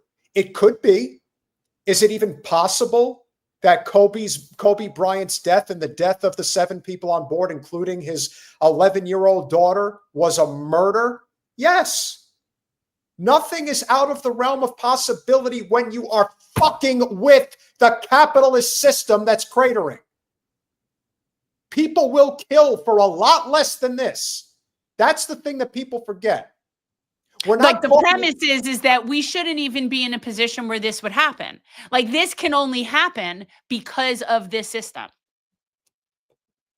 They were selling a pharmaceutical drug that was supposed to be a weight loss pill, proving that it had side effects that could probably have been fatal, may very well have been, and all in the name of profit, all in the name of diluting the source material that is actually supposed to be safer than another.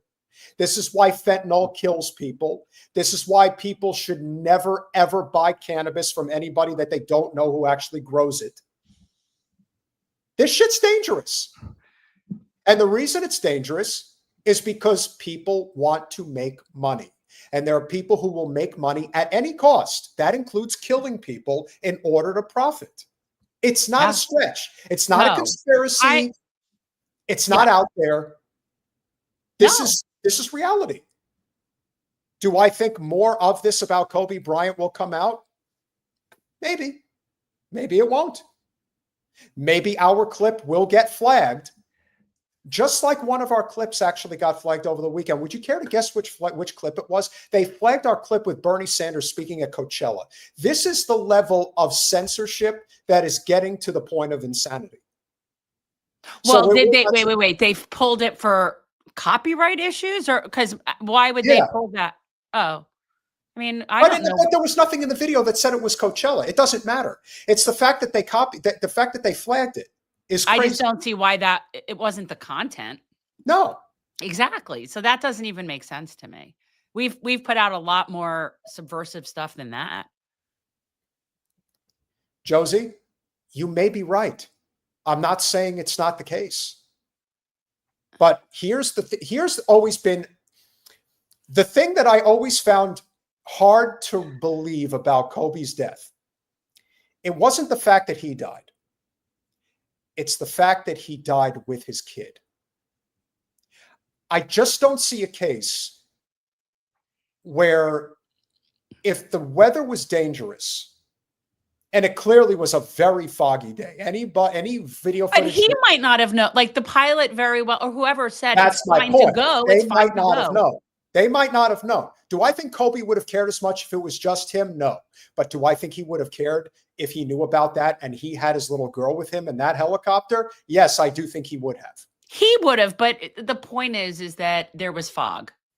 Absolutely. But how much did they know about, and was it intentional? I don't know. Because remember, what was one of the first things that they said regarding Kobe's death? They said it was a mechanical failure.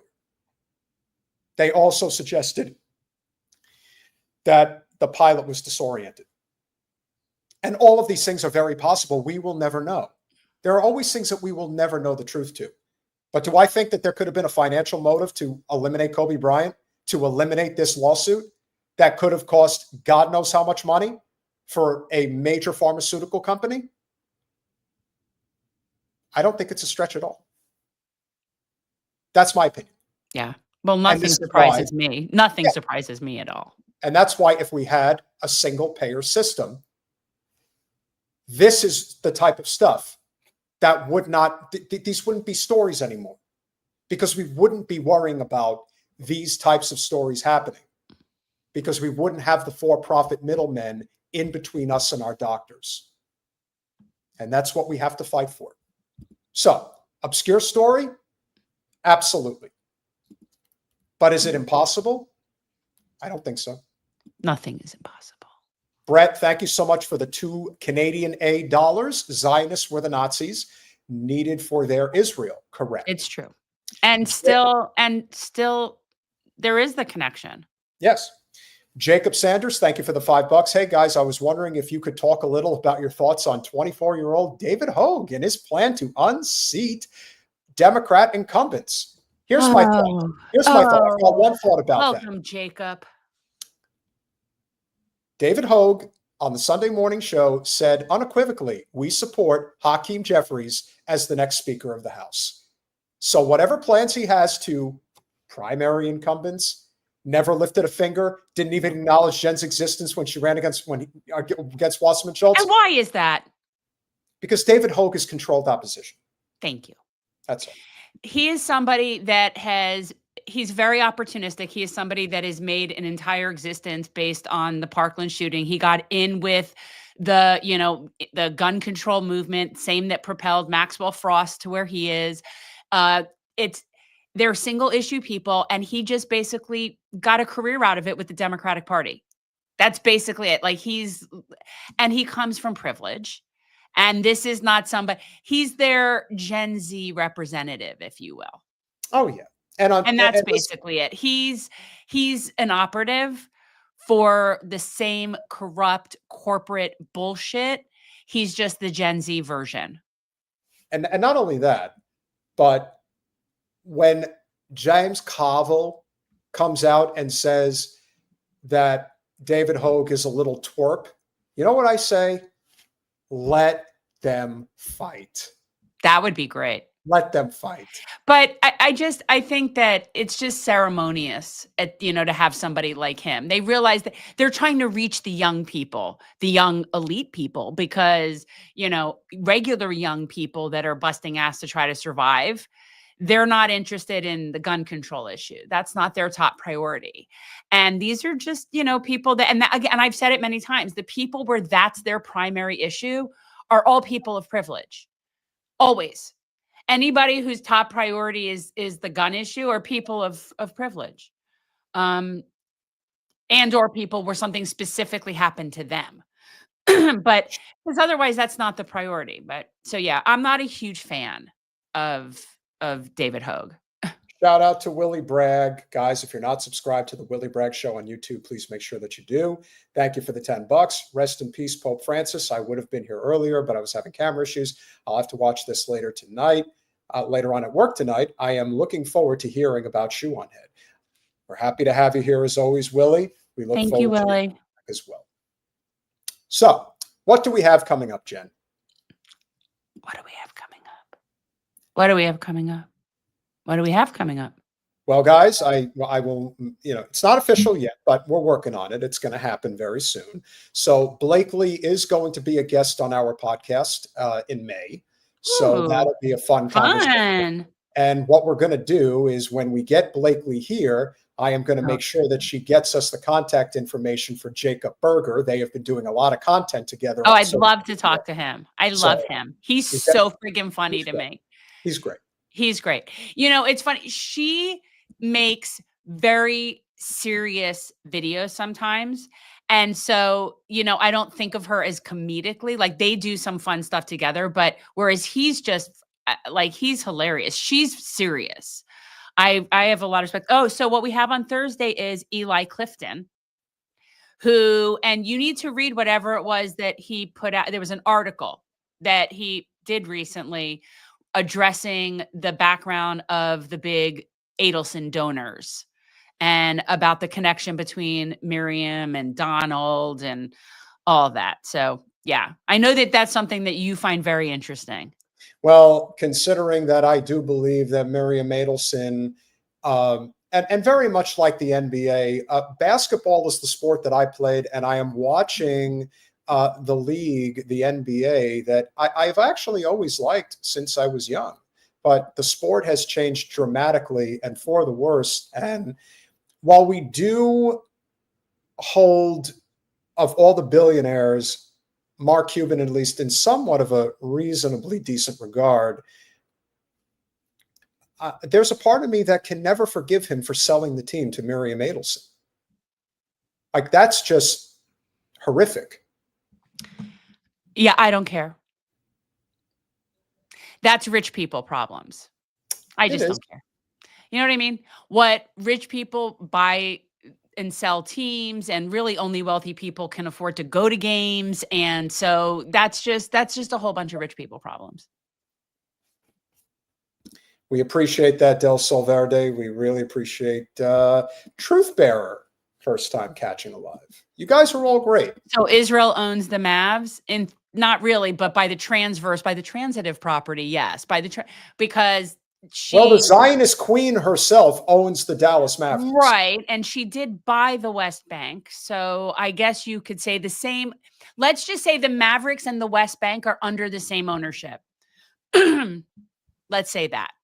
So this is really the main crux of what it's all about. You see, the Adelsons made their fortune in the casino business, and they are now trying to get Governor Abbott to legalize gambling in Texas. And they are lobbying Austin very hard in order to do this. But our understanding is that Governor Abbott and the GOP are not caving on this issue.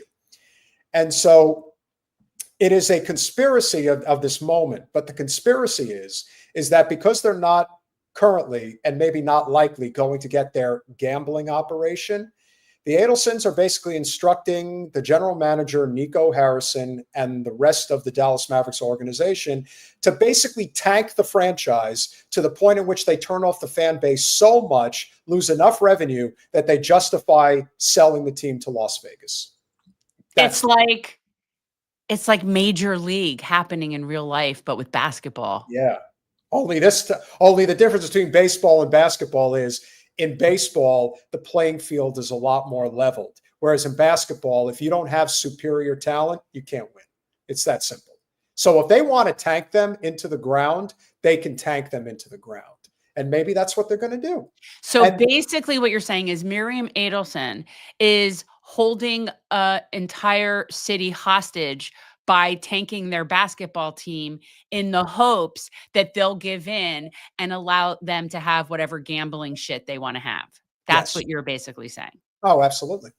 This is good luck to her, though, because I got to say, of all the states to pick a fight with, Texas is not the one. Like, that's probably the last state, because they'll double down. They'll dig their little spurs in. Well, as far as I'm concerned, I feel that one of our responsibilities with our channel and our platform that is growing consistently right now is to expose people like Miriam Adelson. A lot of people don't know who she is. Yeah. They kind of hide in the shadows. But for those who are still curious, Miriam Adelson was the single biggest donor to Donald Trump's reelection campaign.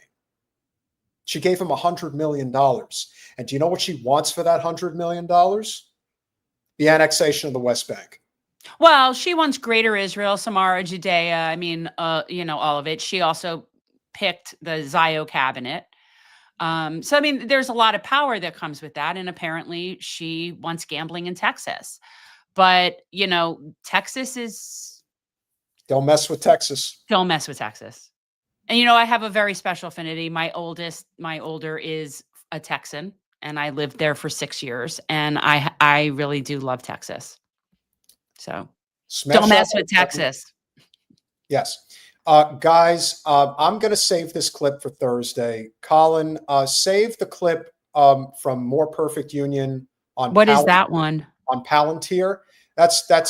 We've already been going for over 2 hours. So okay, no, but I saw that, and I saw that because was that you had Peter Thiel on the what do you call it, thumbnail, and I was wondering what that was about. So you're going to talk about Palantir? Yes, we definitely want to cover that, but that's like another 20 minutes plus to cover right now. And yes, Minalita, again. Every MAGA, Miriam Adelson gets everything, gets anything. That's true. Yeah. Money talks, justice walks. And that is the world that we're living in right now. So we hope you guys enjoyed the live. We are going to cover Palantir on Thursday. We will be speaking with Eli Clifton about Miriam Adelson. I'm sure there will be lots of other wonderful stories to cover. We needed to cover the shoe on head story about USAID. We'll do one long form conversation per show. That's our promise. We'll do one long form. On Thursday, we will cover More Perfect. Why are you saying that like that's new? We've been doing that for almost 5 years. I guess. There have only been, you can count on one hand the amount of live streams that we've done without a guest. Regenerate, Jen. Well, we are, guys. So if we are looking to do a little bit of a brand change up. I think we need an upgrade. I think we need a little bit of a facelift. I don't feel like transforming politics into service anymore. I feel more like, revolution. So I just think it needs to evolve. So we are looking for ideas, and we need a rebranding. And I'm open to the idea of a name change. We'll see what happens. Smash that like button, share, subscribe, do all those things we ask you to do. We appreciate you all. You guys are great. Make sure that you go over to patreon.com/generational change if you are so inclined to become a paying member of our channel. We love you all. We'll see you Thursday. Free Palestine.